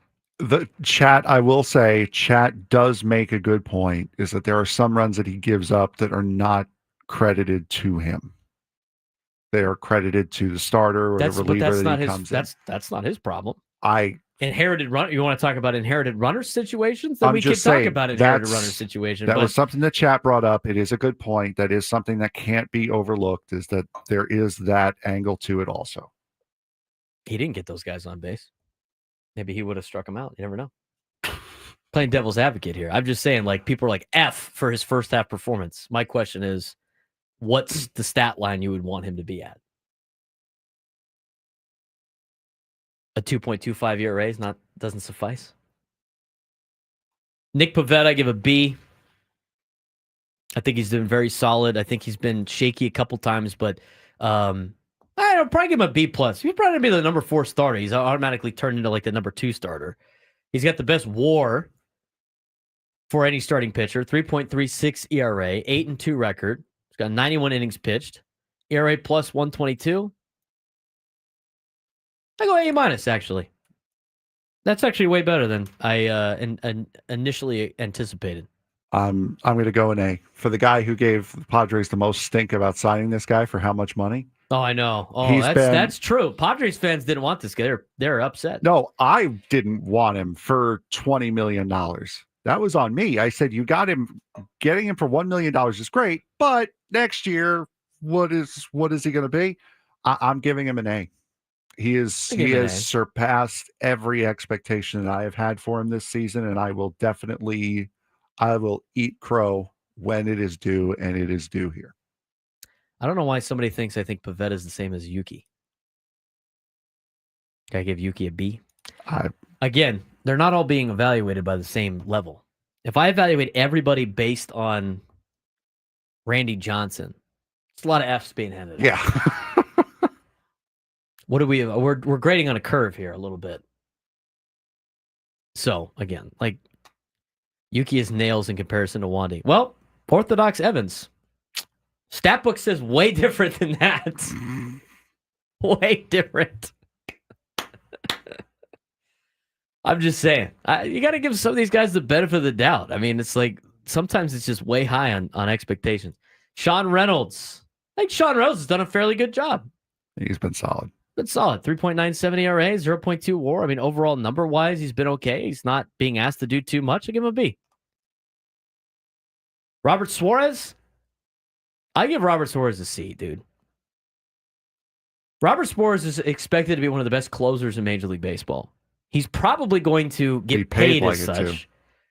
I don't want to see the Padres pay him like a like a top closer in Major League Baseball because I don't think it's going to work out. 0.4 WAR as a closer, a 2-4 record, a 3.89 ERA. He's gone 37 games. He's got a 106 ERA plus with 36 strikeouts and 12 walks. And when guys get on base, he does not limit any damage. I mean, I give Robert Suarez a C. He does have a lot of saves with 23. He might still lead Major League Baseball at 23 saves. But at the same time, if he's going to be the top closer in Major League Baseball, one of the top closers in Major League Baseball, he's got to be a lot better than a 3.89 ERA, and he's got to be a lot better at limiting damage. And having an ERA plus of a 106, meaning you're 6% better than the average pitcher, is probably not that great. And if he opts out, you let him walk.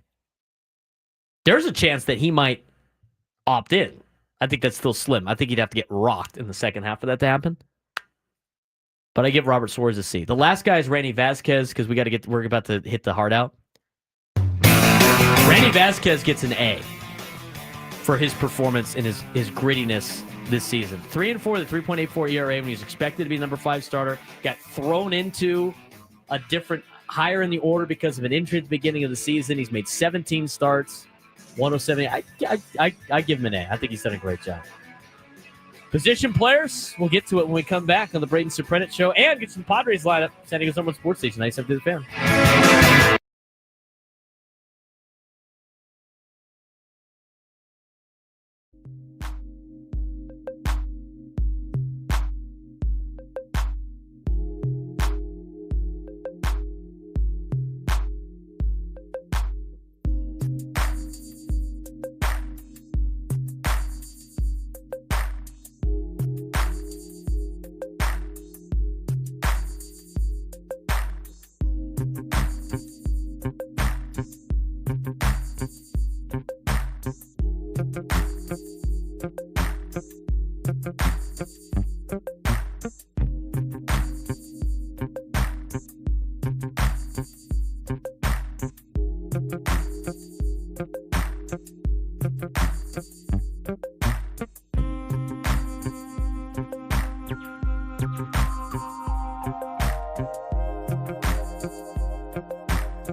Diego, it's time to fire it up. From the beaches to the ballparks, from the Gaslamp to North County, no one knows America's finest city like he does. You can't just punt on a Manny Machado prime use. He's a fourth-generation San Diegan, born and raised in the heart of this community. Passionate, opinionated, and always bringing you the real talk on your teams, your city, and everything in between. Braden totally knows his stuff. He's ready for the next step. That guy is good. Live and local, it's the Braden Surprenant Show. But I think Braden's one of the up-and-coming young stars in the media game in San Diego. Now, here's your host, Braden Surprenant. What's up, San Diego? Final hour of the Braden Surprenant Show on San Diego's #1 sports station, 97.3 The Fan. You can usually hear me during the 10 to 2 time slot. We're filling in for Ben and Woods, Frank and I, for today and tomorrow. Coming up in the next hour, the EcoWater SoCal Padres pregame show with Sam Levitt. We have a doubleheader today. In the last hour, we gave our letter grades for the San Diego Padres pitching staff. In this hour, we'll do it for the position players at some point in time.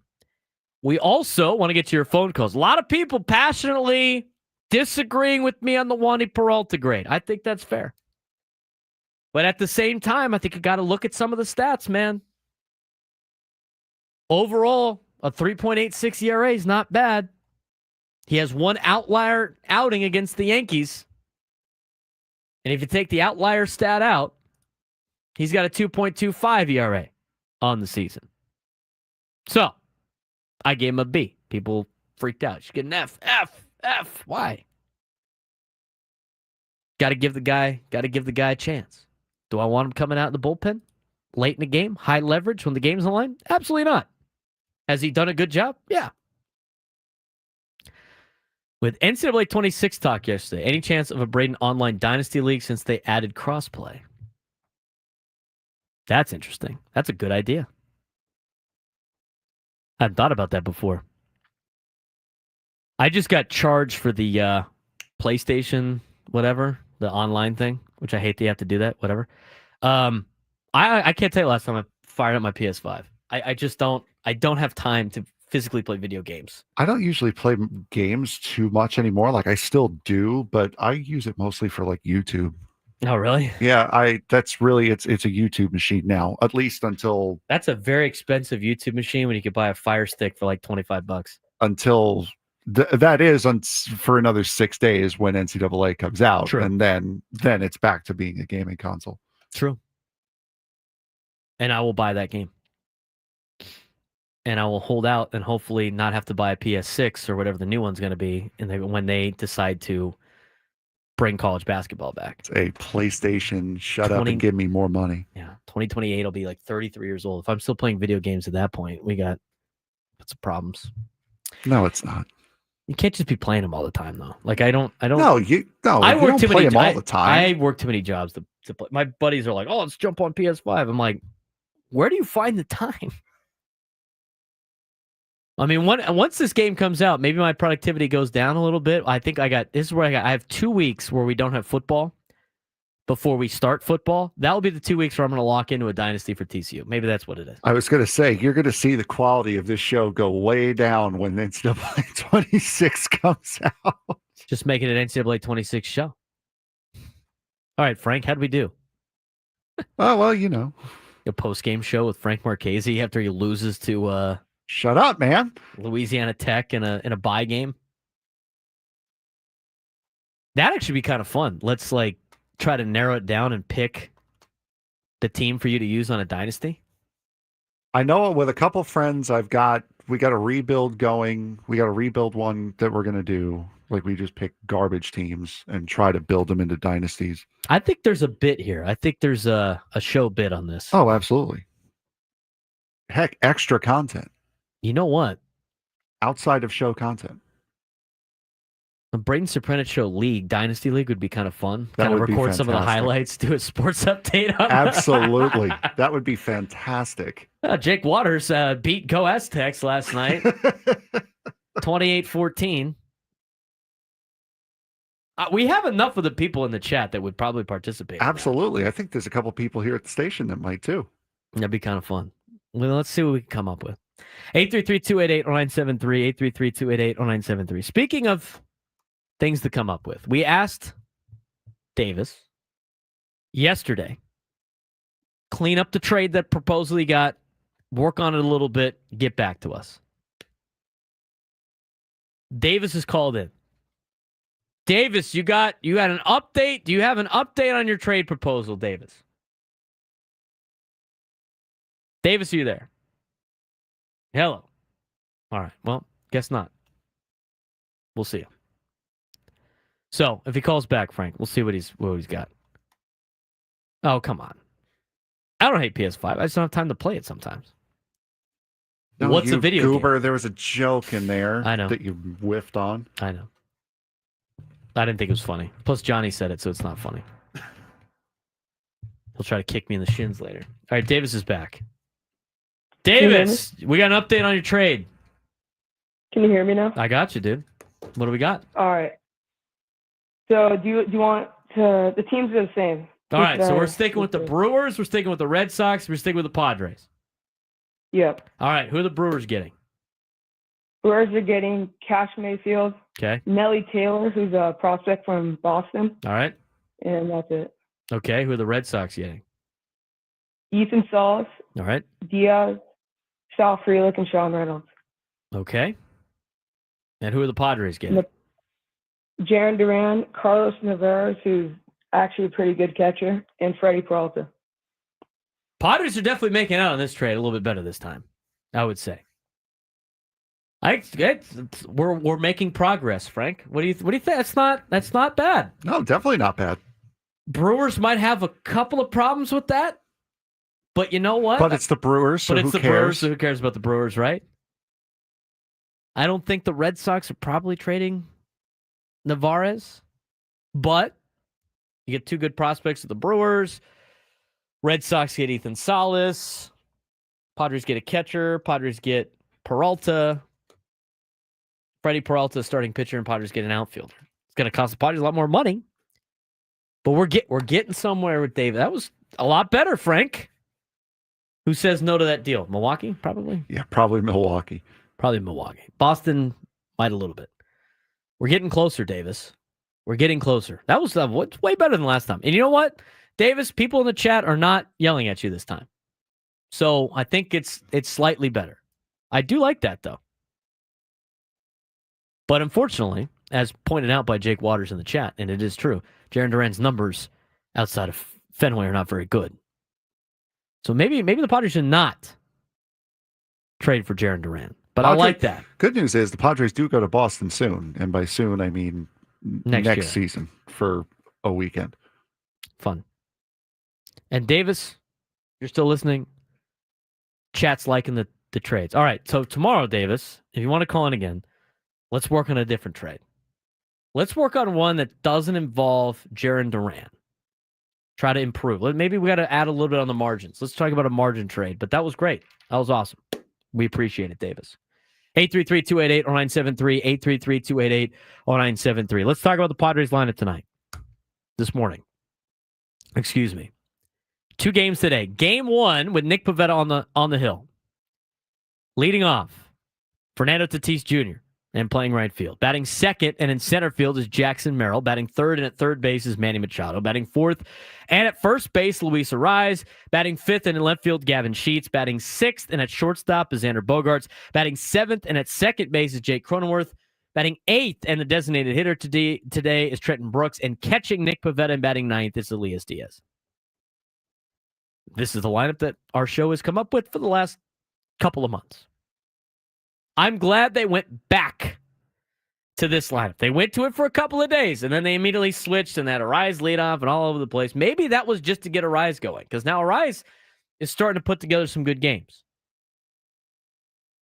Boogie in the chat says, I give this lineup 1.5 runs. Damn. We need 4, Boogie. Major League Baseball teams, when they score 4+ runs, win 73% of the game. Hopefully they can get 4 runs out of this. I tell you what, it's way better than the lineups we pulled out of a hat, Frank. Although Gavin Sheets leading off game 2 is still in play. I think that might still be in play. You didn't want to talk about the lineups that we put together today. Oh, it's great. Gavin Sheets, Bryce Johnson, Martin Maldonado.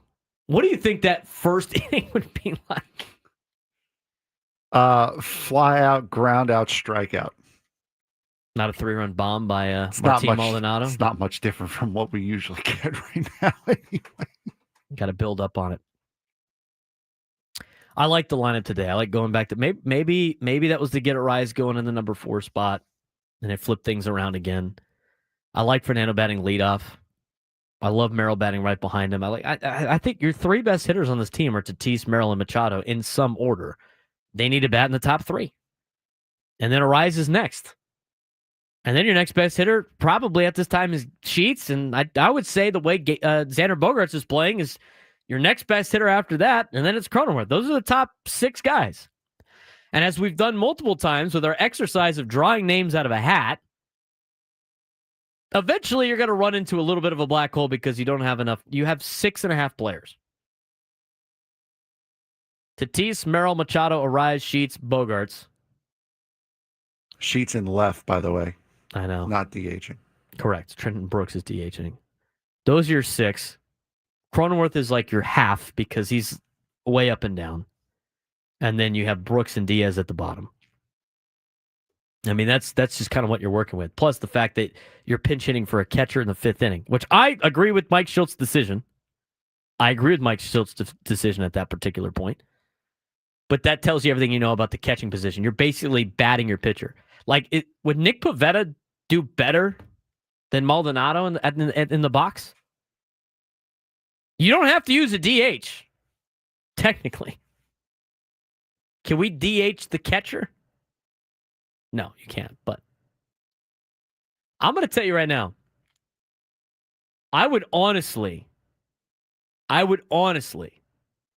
think, it's funny because somebody in the chat says they just ran into No Joe at 7-Eleven Point Loma. I would take Joe Musgrove at the dish over the catch. He used to put together some pretty good at bats. I almost would like ask Joe if he wanted to swing the bat like Bryce Harper did when he was recovering from the same surgery. That's where you get it going. That's where you get the hashtag going. Hashtag pitchers that rake. Could you imagine if the Padres threw a lineup out there and just activated Joe Musgrove just to swing the stick? I'd be all for it. I know he would be all for it. Joe Mustani. I don't, he doesn't want to disrespect his teammate like that. Obviously, with Martin Maldonado, it's a joke. But I know that he had a good shot. You know who would never have a good shot is Yu Darvish, and he already would say he hates hitting. Do you remember his at bats when he had to hit here? No. Oh my God, dude. He was just like, I don't want to do this. He got a double. He does have a double in a Padres uniform. He was so late on a ball and went down the right field line for a double. It's great. But that'd be great. 833-288-0973. 833-288-0973. New pitcher for the Padres. The Padres made a roster move today. Eduardo Nunez is now up with the Major League Club. They have also added another pitcher to the 26-man roster to make it 27 because since it's a doubleheader, you can have 27 on the roster. We'll talk about those two players and get you the Padres position player letter grades for the first half when we come back on San Diego's #1 sports station 97 through the Fan.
We usually play our midday sports standoff in our third hour.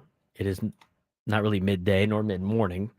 And it is our last hour today. So we are not going to do that. But if you do tomorrow, if you call in tomorrow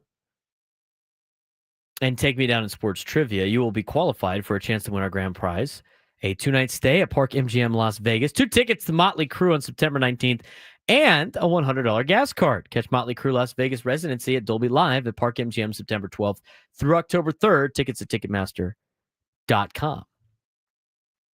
Want to mention the new San Diego Padres, at least for today, as I pull up the Padres roster move that they had made today. Padres today, I made a roster move, and it's not on there. There it is. Padres have optioned Matt Waldron to AAA El Paso, selected the contract of, I got the pronunciation guide on this now, Eduardo Nunez from El Paso, and have recalled Ron Marinaccio from El Paso as the 27th man for today's doubleheader. Let's talk about our guy, Eduardo Nunez.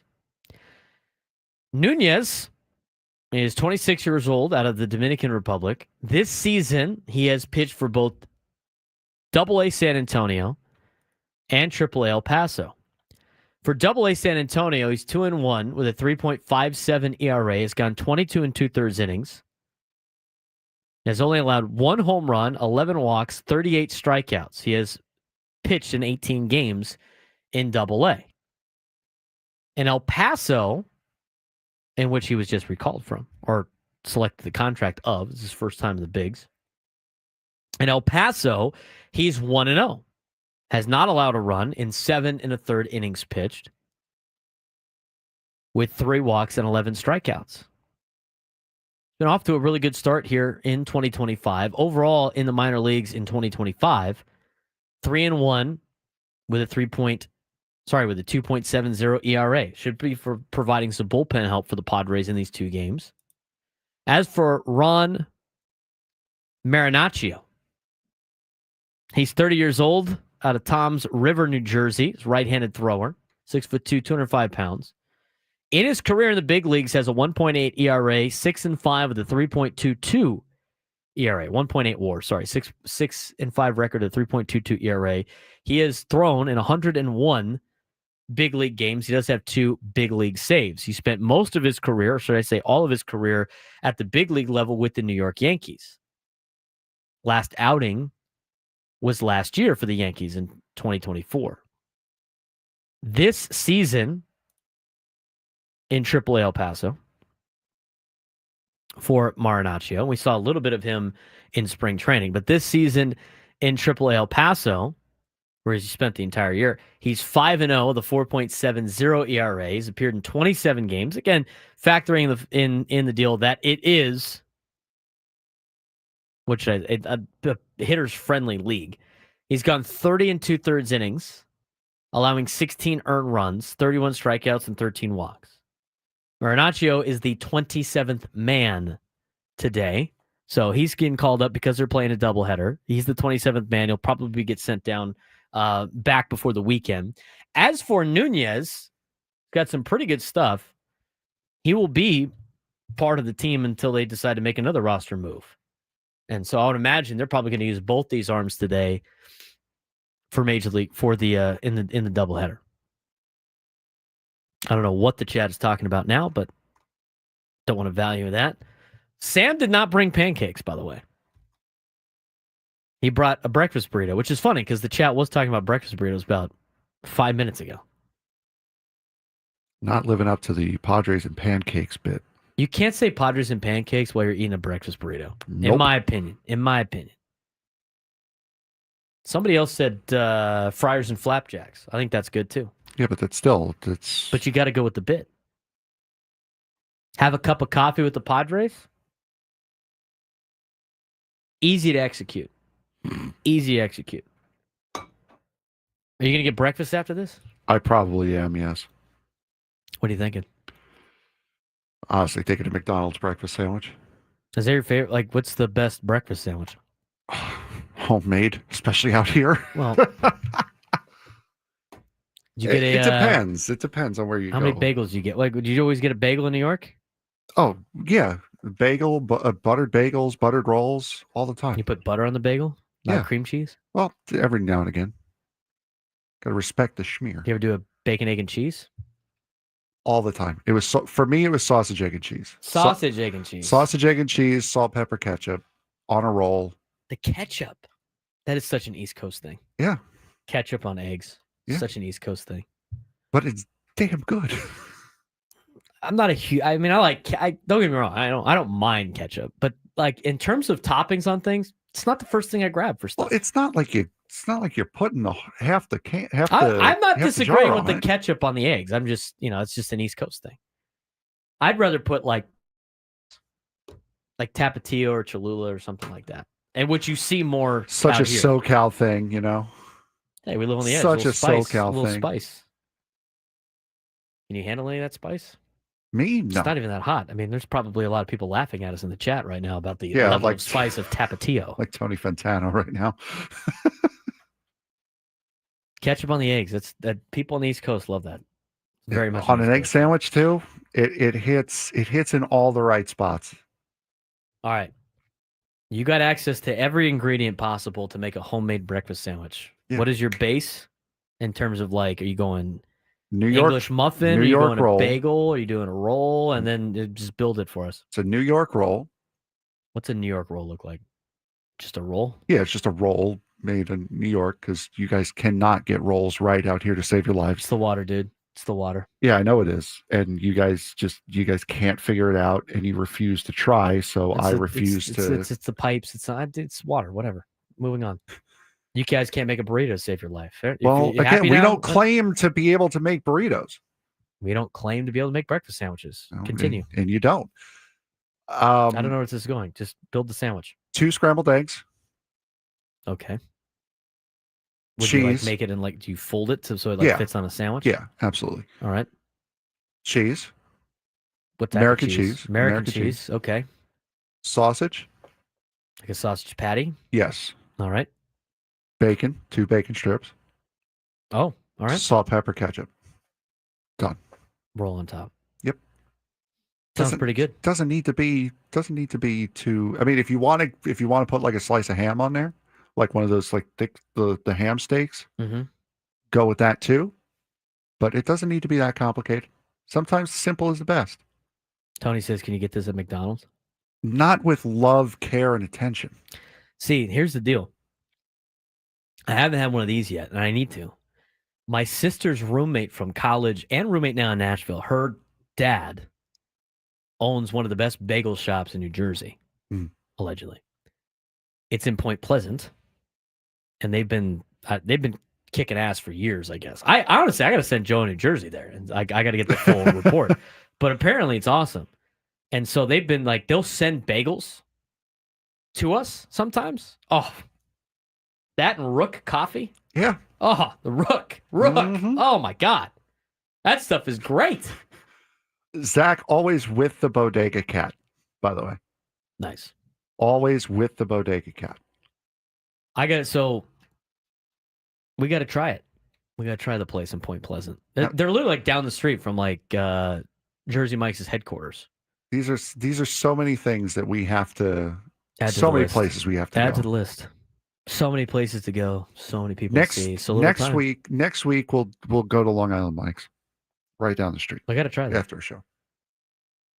Anyway, if I can't do the bagel to have a sandwich. If I'm getting a bagel, it needs to be cream cheese on it. I can't get behind it. I don't usually do the sandwiches. I don't usually do a sandwich with a bagel, but if I have to, I will. Egg bagel for me. I'm an egg bagel guy. I'd rather just have cream cheese. If you want to mix in with the green onion cream cheese or the chive cream, sure, sounds good. But definitely cream cheese for the bagel. So I'd probably go English muffin, eggs, bacon, cheese. I don't know what type of sauce I'd put on there. It wouldn't be ketchup. And that'd be it. You know what I dislike about burrito, breakfast burritos when it comes to the sausage? Hmm. When they put the links in there. Yeah, no, I don't want it's a got to be the sausage patty link in the chopped burrito. up. Yeah, or like the ground sausage, like the Yeah, ground breakfast mhm. sausage. Don't be putting what are you putting the links in there for? The last thing I want to do is never mind. As Nate Taylor showed, Ah! that wasn't the comment. Foul. It Foul. moved. That's a foul. It doesn't matter. He draws the foul. Didn't set his feet. It Not a moved charge. right Block. as Right here. Block. Blocking foul.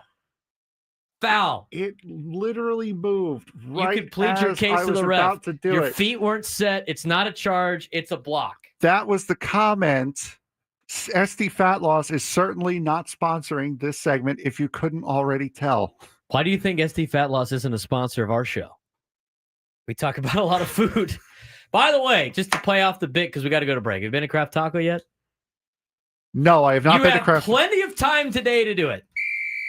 He draws the foul. He's got to. I was thinking about going to Balboa Park tomorrow. I may go to the one in the Natural History Museum tomorrow. I Okay. have stuff I have to do today. I'm putting a possibility on tomorrow. Okay. We'll get you the Padres position player letter grades. When we come back, we'll quickly preview Padres, Phillies, and then Sam Levitt takes over with his breakfast burrito that he didn't get us or offer to get us. We'll see if we even let him in the studio. You'll have to tune in to find out when we come back. The Braden Surprenant Show, San Antonio Sports Station 97 to the Fan.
Boogie might be onto something in the chat. Boogie in the YouTube chat goes, is Joey Gallo ready to pitch yet? Maybe Preller can get his own two-way player. Let the man cook, dude. Yeah, Boogie. Let him cook. Boogie will give it to you. That is certainly one of the ideas of all time. Let the man cook. It is one of the ideas. Neil 619. Come on, man. You think he does not? He falls for a sarcastic segment every time. Always. What a gullible. We got somebody weighing in on the ketchup on the bagel thing. Let's context. Ketchup on the bacon, egg, and cheese bagel. To be more specific, nobody just puts ketchup on a bagel. That would be a technical foul. Yeah, that would be insanity. Gone. You're out of here. Ketchup on a regular. That's just ugh. Get out of here. Corona Cave Jeff usually weighs in on the morning show. Had some thoughts about the ketchup on the bacon, egg, and cheese. What's going on, man?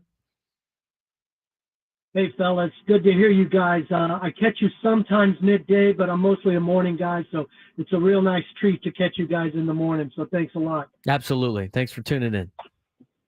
Hey, so Braden, you and I are on the same page. What is this ketchup on scrambled eggs thing? It is just not a West Coast thing. But you're right. Give me a little pico de gallo or some tapatio or something like that on my eggs, and we're in business. Absolutely. But I will tell you this about bagels, though. There's a couple of places in Ocean Beach called Cafe Bella, and they have egg, bacon, and cheese bagel that is amazing. I'm probably eating 3 of those a week. And It's usually in the morning when I'm taking the dog to Dog Beach, but amazing. So I got to fly, but I want to give you guys just a shout out. Great team. Love hearing you guys, especially in the morning. And I look forward to hearing more from you guys. Thanks so much for taking my call today. Appreciate that, Corona Cave Jeff. Anybody mad? Anybody mad? Anybody mind? Corona Cave Jeff has a couple of days this week. I mean, are you kidding me? He goes and gets a breakfast sandwich. We need to from Cafe Ellie. What is it? We need to get a Google Doc going with all these places we need to go to. About to tell you that because we need to start reviewing some of these places during our lunchtime hour. And by the way, pico de gallo on eggs. What is pico de gallo? It's tomatoes and what onions. is ketchup? Well, I mean, hot it's sauce. Crushed tomatoes. It's the same thing with sugar. That's the problem. It's the sugar same eggs. It's too sweet. It's thing. Too sweet to be on eggs. It's too sweet to be on eggs. Hot sauce is better. What did he say the place was? Cafe L? Cafe Ellie? I believe so, is what he was. In Ocean Beach? Add it to the list. We had so many yesterday in the chat that we probably didn't write down on just cheesesteak places and burger places. And the burger places, people like weigh in a lot on that. We got to... I made yesterday, I posted on my Instagram. And if you didn't follow me yet, at B_SURP, at BSURP, we got great content. We got a softball video that's going to be posting soon. I just saw the first edit. There's a couple things we need to edit out of it, but I saw the first edit. It's pretty funny. The golf video is on there already, but I do post a lot of homemade food that I make. Yesterday, I'm just dealing with what I got in the fridge and in the pantry. I had sourdough bread. Okay. I had leftover ribeye meat. Make sure we get the place right so we can put it down because I think I heard what he said. So I had sourdough bread, put it in a pan with a little bit of butter on the bottom, get a little toast going. We had leftover brie cheese in the fridge. Put some brie cheese smear, a little dabble, some honey. A little brie and honey's good. With the ribeye steak, I made a brie ribeye steak melt yesterday for lunch. You know what? You know what I got 5 times on a DM? If you had to guess, Frank? You got Google Doc Gemini really has to stop bothering me while I'm trying to type something. Oddly specific, but no, that's not what I've got in the DM. I got 4 DMs saying, mind? It's coming on. It's growing. I love it. Anybody mind? Anybody mind? It's Cafe Bella, by the way. Bella. Cafe Bella. Cafe Bella. I knew it was. I know I screwed that up. Cafe Bella in Ocean Beach. It's pretty good. I'm gonna have to try it. So is that our first name on the list? I can even put it on the list. No, I can't put it on the list because stupid Google Docs won't connect. You good? No. Thought technology was supposed to make everything easier. Foul on Google Docs. He draws the foul. Okay, well, now hold on. Wait a second here. We've got fouls for you and me. We've got chat fouls. Mm-hmm. Where does technology fall, or do they get their own category? Well, there's only 2 teams, right? So I guess they would be with the fans, the listeners. That's the first team foul. That doesn't seem... It's not fair, but you know what? Seem fair, though. They haven't had any fouls yet today. Oh, no, they haven't any fouls today. Someone needs a McMuffin. That's probably what I'm going to end up getting. Thank you, Boogie. Leftover ribeye is a technical foul. Not when you made it all the week for meal prep, dude. Come on now, thinking ahead. I live a busy life. I gotta cook things in advance. Sliced ribeye, 4 ounces of that. It's good source of protein. You know what else we need to think about in advance? What? People's commute to work. That's something we really need to give people an update on. Yes. I was going to get to that once you were done dealing with the Gemini who was kicking your ass. All right, last chance to check a traffic. When we come back, we will give you a position player breakdown for the first half of the season. From the 855 Get Ross Traffic Center, protecting San Diego after accidents or injury, here's Kelly Danick. Just a few problems here, guys. One of them is a crash blocking the fast lane westbound 8 past College. Couple vehicles involved. We also have reports of some debris in the slow lane eastbound 8 before 2nd Street, and still clearing an accident eastbound 52 at the North 67 connector. It's over to the right shoulder. I'm Kelly Danick with Ben and Woods, San Diego's #1 sports station, 97.3 The Fan. That's what needs our sponsorship to be, so we can travel everywhere. Buc-ee's. But there's no Buc-ee's out here, and your response of build a Buc-ee's doesn't work with a Whataburger the way you attached to think it. it does. Put it out the board. Put it over by Desert Tower out there. There's like a gas station that's out there. That's last call before you get into Imperial. I was saying Put it out that there. I was saying that we should stop trying to get all these food sponsors and start looking at like Chevron or Arco to sponsor us getting to all of these food places. That's where the Buc-ee's thing came in. Valero, whatever. Add to the list. So if anyone owns a gas station that would like to sponsor our adventures, would be greatly appreciated. Well, cookout would be money. Junior's on it. Put a cookout next to it. Make a White Castle. God, so East Coast. White Castle. I had that there's one in Vegas, I think. That's the farthest. Vegas usually has like everybody's chain restaurants because most of the people that are there don't live there. All right, letter grades to kind of finish this show here. First half, we did it for the pitchers already. I incited a riot for my letter grade of Wandy Peralta. People started calling me names. It's hilarious. Not a lot of fans of Wandy Peralta, apparently. Offensively, Diesel in the chat says F's for everybody except Gavin Sheets. Okay, that's a little harsh. I don't know about that. Luis Arise this season. If I pull my stat page back up. Arise off to arguably one of his worst starts of his career. 0.2 B WAR. We know his WAR is never going to be high because he's not a good defensive player and the fact that he's just a contact hitter. 0.2 B WAR, 286 batting average, 318 on base, 403 slug, a 100 OPS plus. I mean, most of those metrics are relatively the same for this guy, just for who he is. But, I still think it's a little bit of a disappointing start to the season. He's still hitting 286, but for Luis Arise, that's not very good. I mean, he usually hits over 300. He's won 3 batting titles in a row.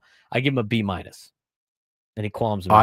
I would agree. He's had a very good start. His ERA, his batting average is a little bit lower because of that slow start, but he's been okay. I give him a B-. Xander Bogaerts, 1.2. His WAR jumped from a 0.8 to a 1.2 in 2 games. 258 batting average now, 332 on base, 371 slug. He's finally in the 700s for OPS. Still under 100 on an OPS plus. at 96, but he is closing the gap. I give him a C+. The plus is for his turnaround in the last couple of weeks. A++. Just to piss people off. Yes. Yeah, I agree. Go Aztecs. Yep, A+. Those are them rules. We're just following them. C+. Jake Cronenworth, I give him a C. 234 average, 754 OPS, 0.7. He's been okay. 110 OPS plus because he's hit a couple more home runs. He's had 7 home runs this year. I give him a C. Honestly, I would go a D+. He just has not been, he's not turned it around at all. And nor has he shown a sign of turning it around. He runs into a pitch every now and again, but that's about it. Him and Xander Bogaerts have been kind of the same player all season. Xander's starting to pass him now, but so I give him a C. They're still like a game out of a wild card spot. So, I mean, you can't just give a bunch of Fs out there. Elias Diaz, he didn't really have a lot of expectations to begin with. He's not very good in general, so people are going to give him an F. But knowing what he is and knowing that he's basically doing exactly what you thought he was going to do, hit 212, run into a couple of home runs. He is doing a good job with the pitching staff, as we've been told by Mike Schilt. So for overall with that, I give him a C-. How many pass balls does he have this year? Probably more than home runs he has. But I mean, if you're going to look at a defensive, and that's the same exact thing with Martin Maldonado. I'm looking at it from a calling pitches perspective and the fact that the pitchers love these guys. Well, no, I'm saying if you're looking at them as defensive players, then those are the kind of stats you would look at instead of average. I think that's different than stats. I think that's different. Sorry, I think it's different than defense. There's defensive, like playing your position, and then there's the mental side of calling pitches and making sure the pitcher's on the same page. Right, and I would factor that in as well, and that's why I would give both of those guys a C, honestly. They both get a C. I'm not even going to waste my time getting a Maldonado at that point. They're the same person. They're the same player.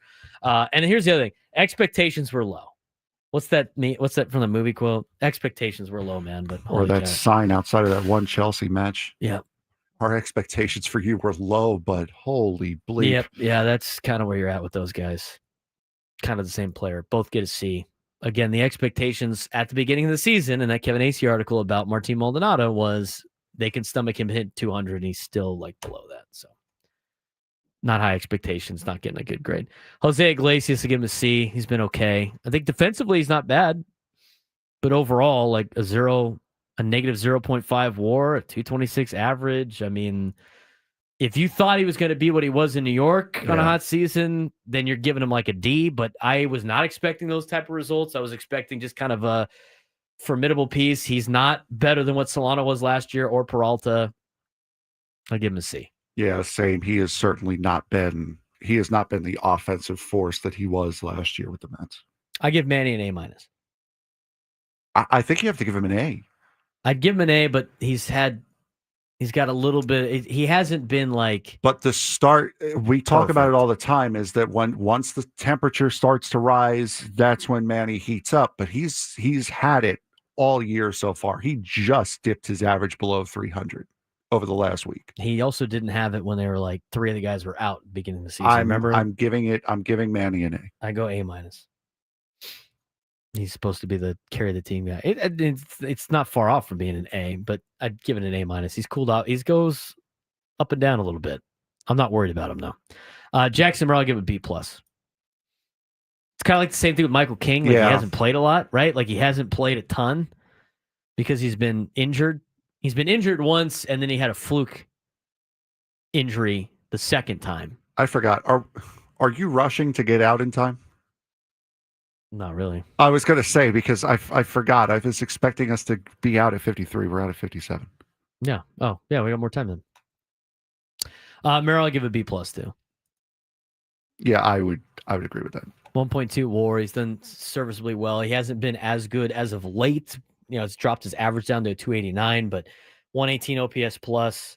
He's making great plays in center field. Again, continuing to be a young star for the Padres in the future. And continuing now, just be nice to see them all click together. Give him a B+. Gavin Sheets, I give him an A. Yeah, you can't give him anything else. No, he's been exceptional for what he is. He was cut by the White Sox last year. The White Sox cut him. That has to be about as low a feeling you could have as a player. You To ever be see cut that, by the historically worst team to ever play Major League Baseball. Do you ever see the what's it called? Did you ever see the Jim Mora post-game press conference where it was after a scrimmage when he was coaching for the Chiefs? No. I probably have. I just don't remember. He was coaching for the Chiefs. I think he was coaching for the Saints. Never mind. He was coaching for the Saints. I think the player was Stowers. And he was like going off. Stowers. The Chiefs cut him 2 weeks ago. Looks pretty damn good for the Saints. The White Sox cut Gavin Sheets. And by the way, I just pretty saw good. Looks pretty good for the Padres, but that doesn't apply here. I mean, he's doing a really good job. And he was like try to make the team, league minimum guy. Like that's a good find for AJ Preller. I give Sheets an A. I just saw in the chat Rod saying a sophomore slump for Merrill. It's not even that he's had a sophomore slump. It's that his season, because of injuries, has been start, stop, start, stop, start, stop. It's hard to get any sort of momentum built up when you're doing that. It's not a sophomore slump. It's just he hasn't had enough consecutive games to really be able to settle in. If your sophomore slump is hitting 289 with a 118 OPS plus and a 787 OPS and a 1.2 B WAR, we'll take that. That means good things to come. So no, not a sophomore slump by Merrill, but I do think that's a B. B plus. Gavin Sheets an A. I give Fernando a B minus, and that's a little bit on the higher side because the start that he had to the season, and I think it's just played its way down to where you're at right now. He still has a 3.5 WAR. He still leads the team in WAR. He's still playing really good defense. His outs above average are the best for any right fielder in Major League Baseball. He's still hitting 258 with a 791 OPS. He's still a 119 OPS. His first half numbers are still really good. Not Fernando good, but still pretty good. And the thing is with that is, think about how great of a start he got off to, where he's been able to slump for 2 months. Almost 2 months. I mean, he has not been good for 2 months, yet his numbers are still as high as they are. That's why he gets the B minus. I mean, think about how insane that start was for that to potentially happen. But that's going to quickly change if it's just continues to drop and drop and drop until he can get things going. What did you give Nando again? I'm sorry. B minus. Yeah, I would say so. It's going down. It's a grade that's certainly going down, but I wouldn't put him in a C yet. I wouldn't put him on the same level as like a Cronenworth or a Bogarts this year. You're at the point where you're like, you got to start turning in assignments. You want to get we got to start. Well, we got to start thinking about this because your last couple of tests, if not, you're progressing in the wrong. You're going in the wrong direction. Maybe hit bat and lead off today. We'll flip it. Last one for you was Tyler Wade.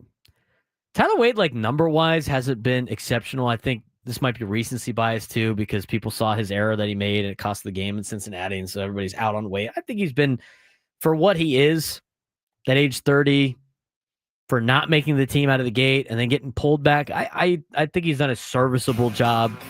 I'd give him like a B minus. I'd go C, honestly.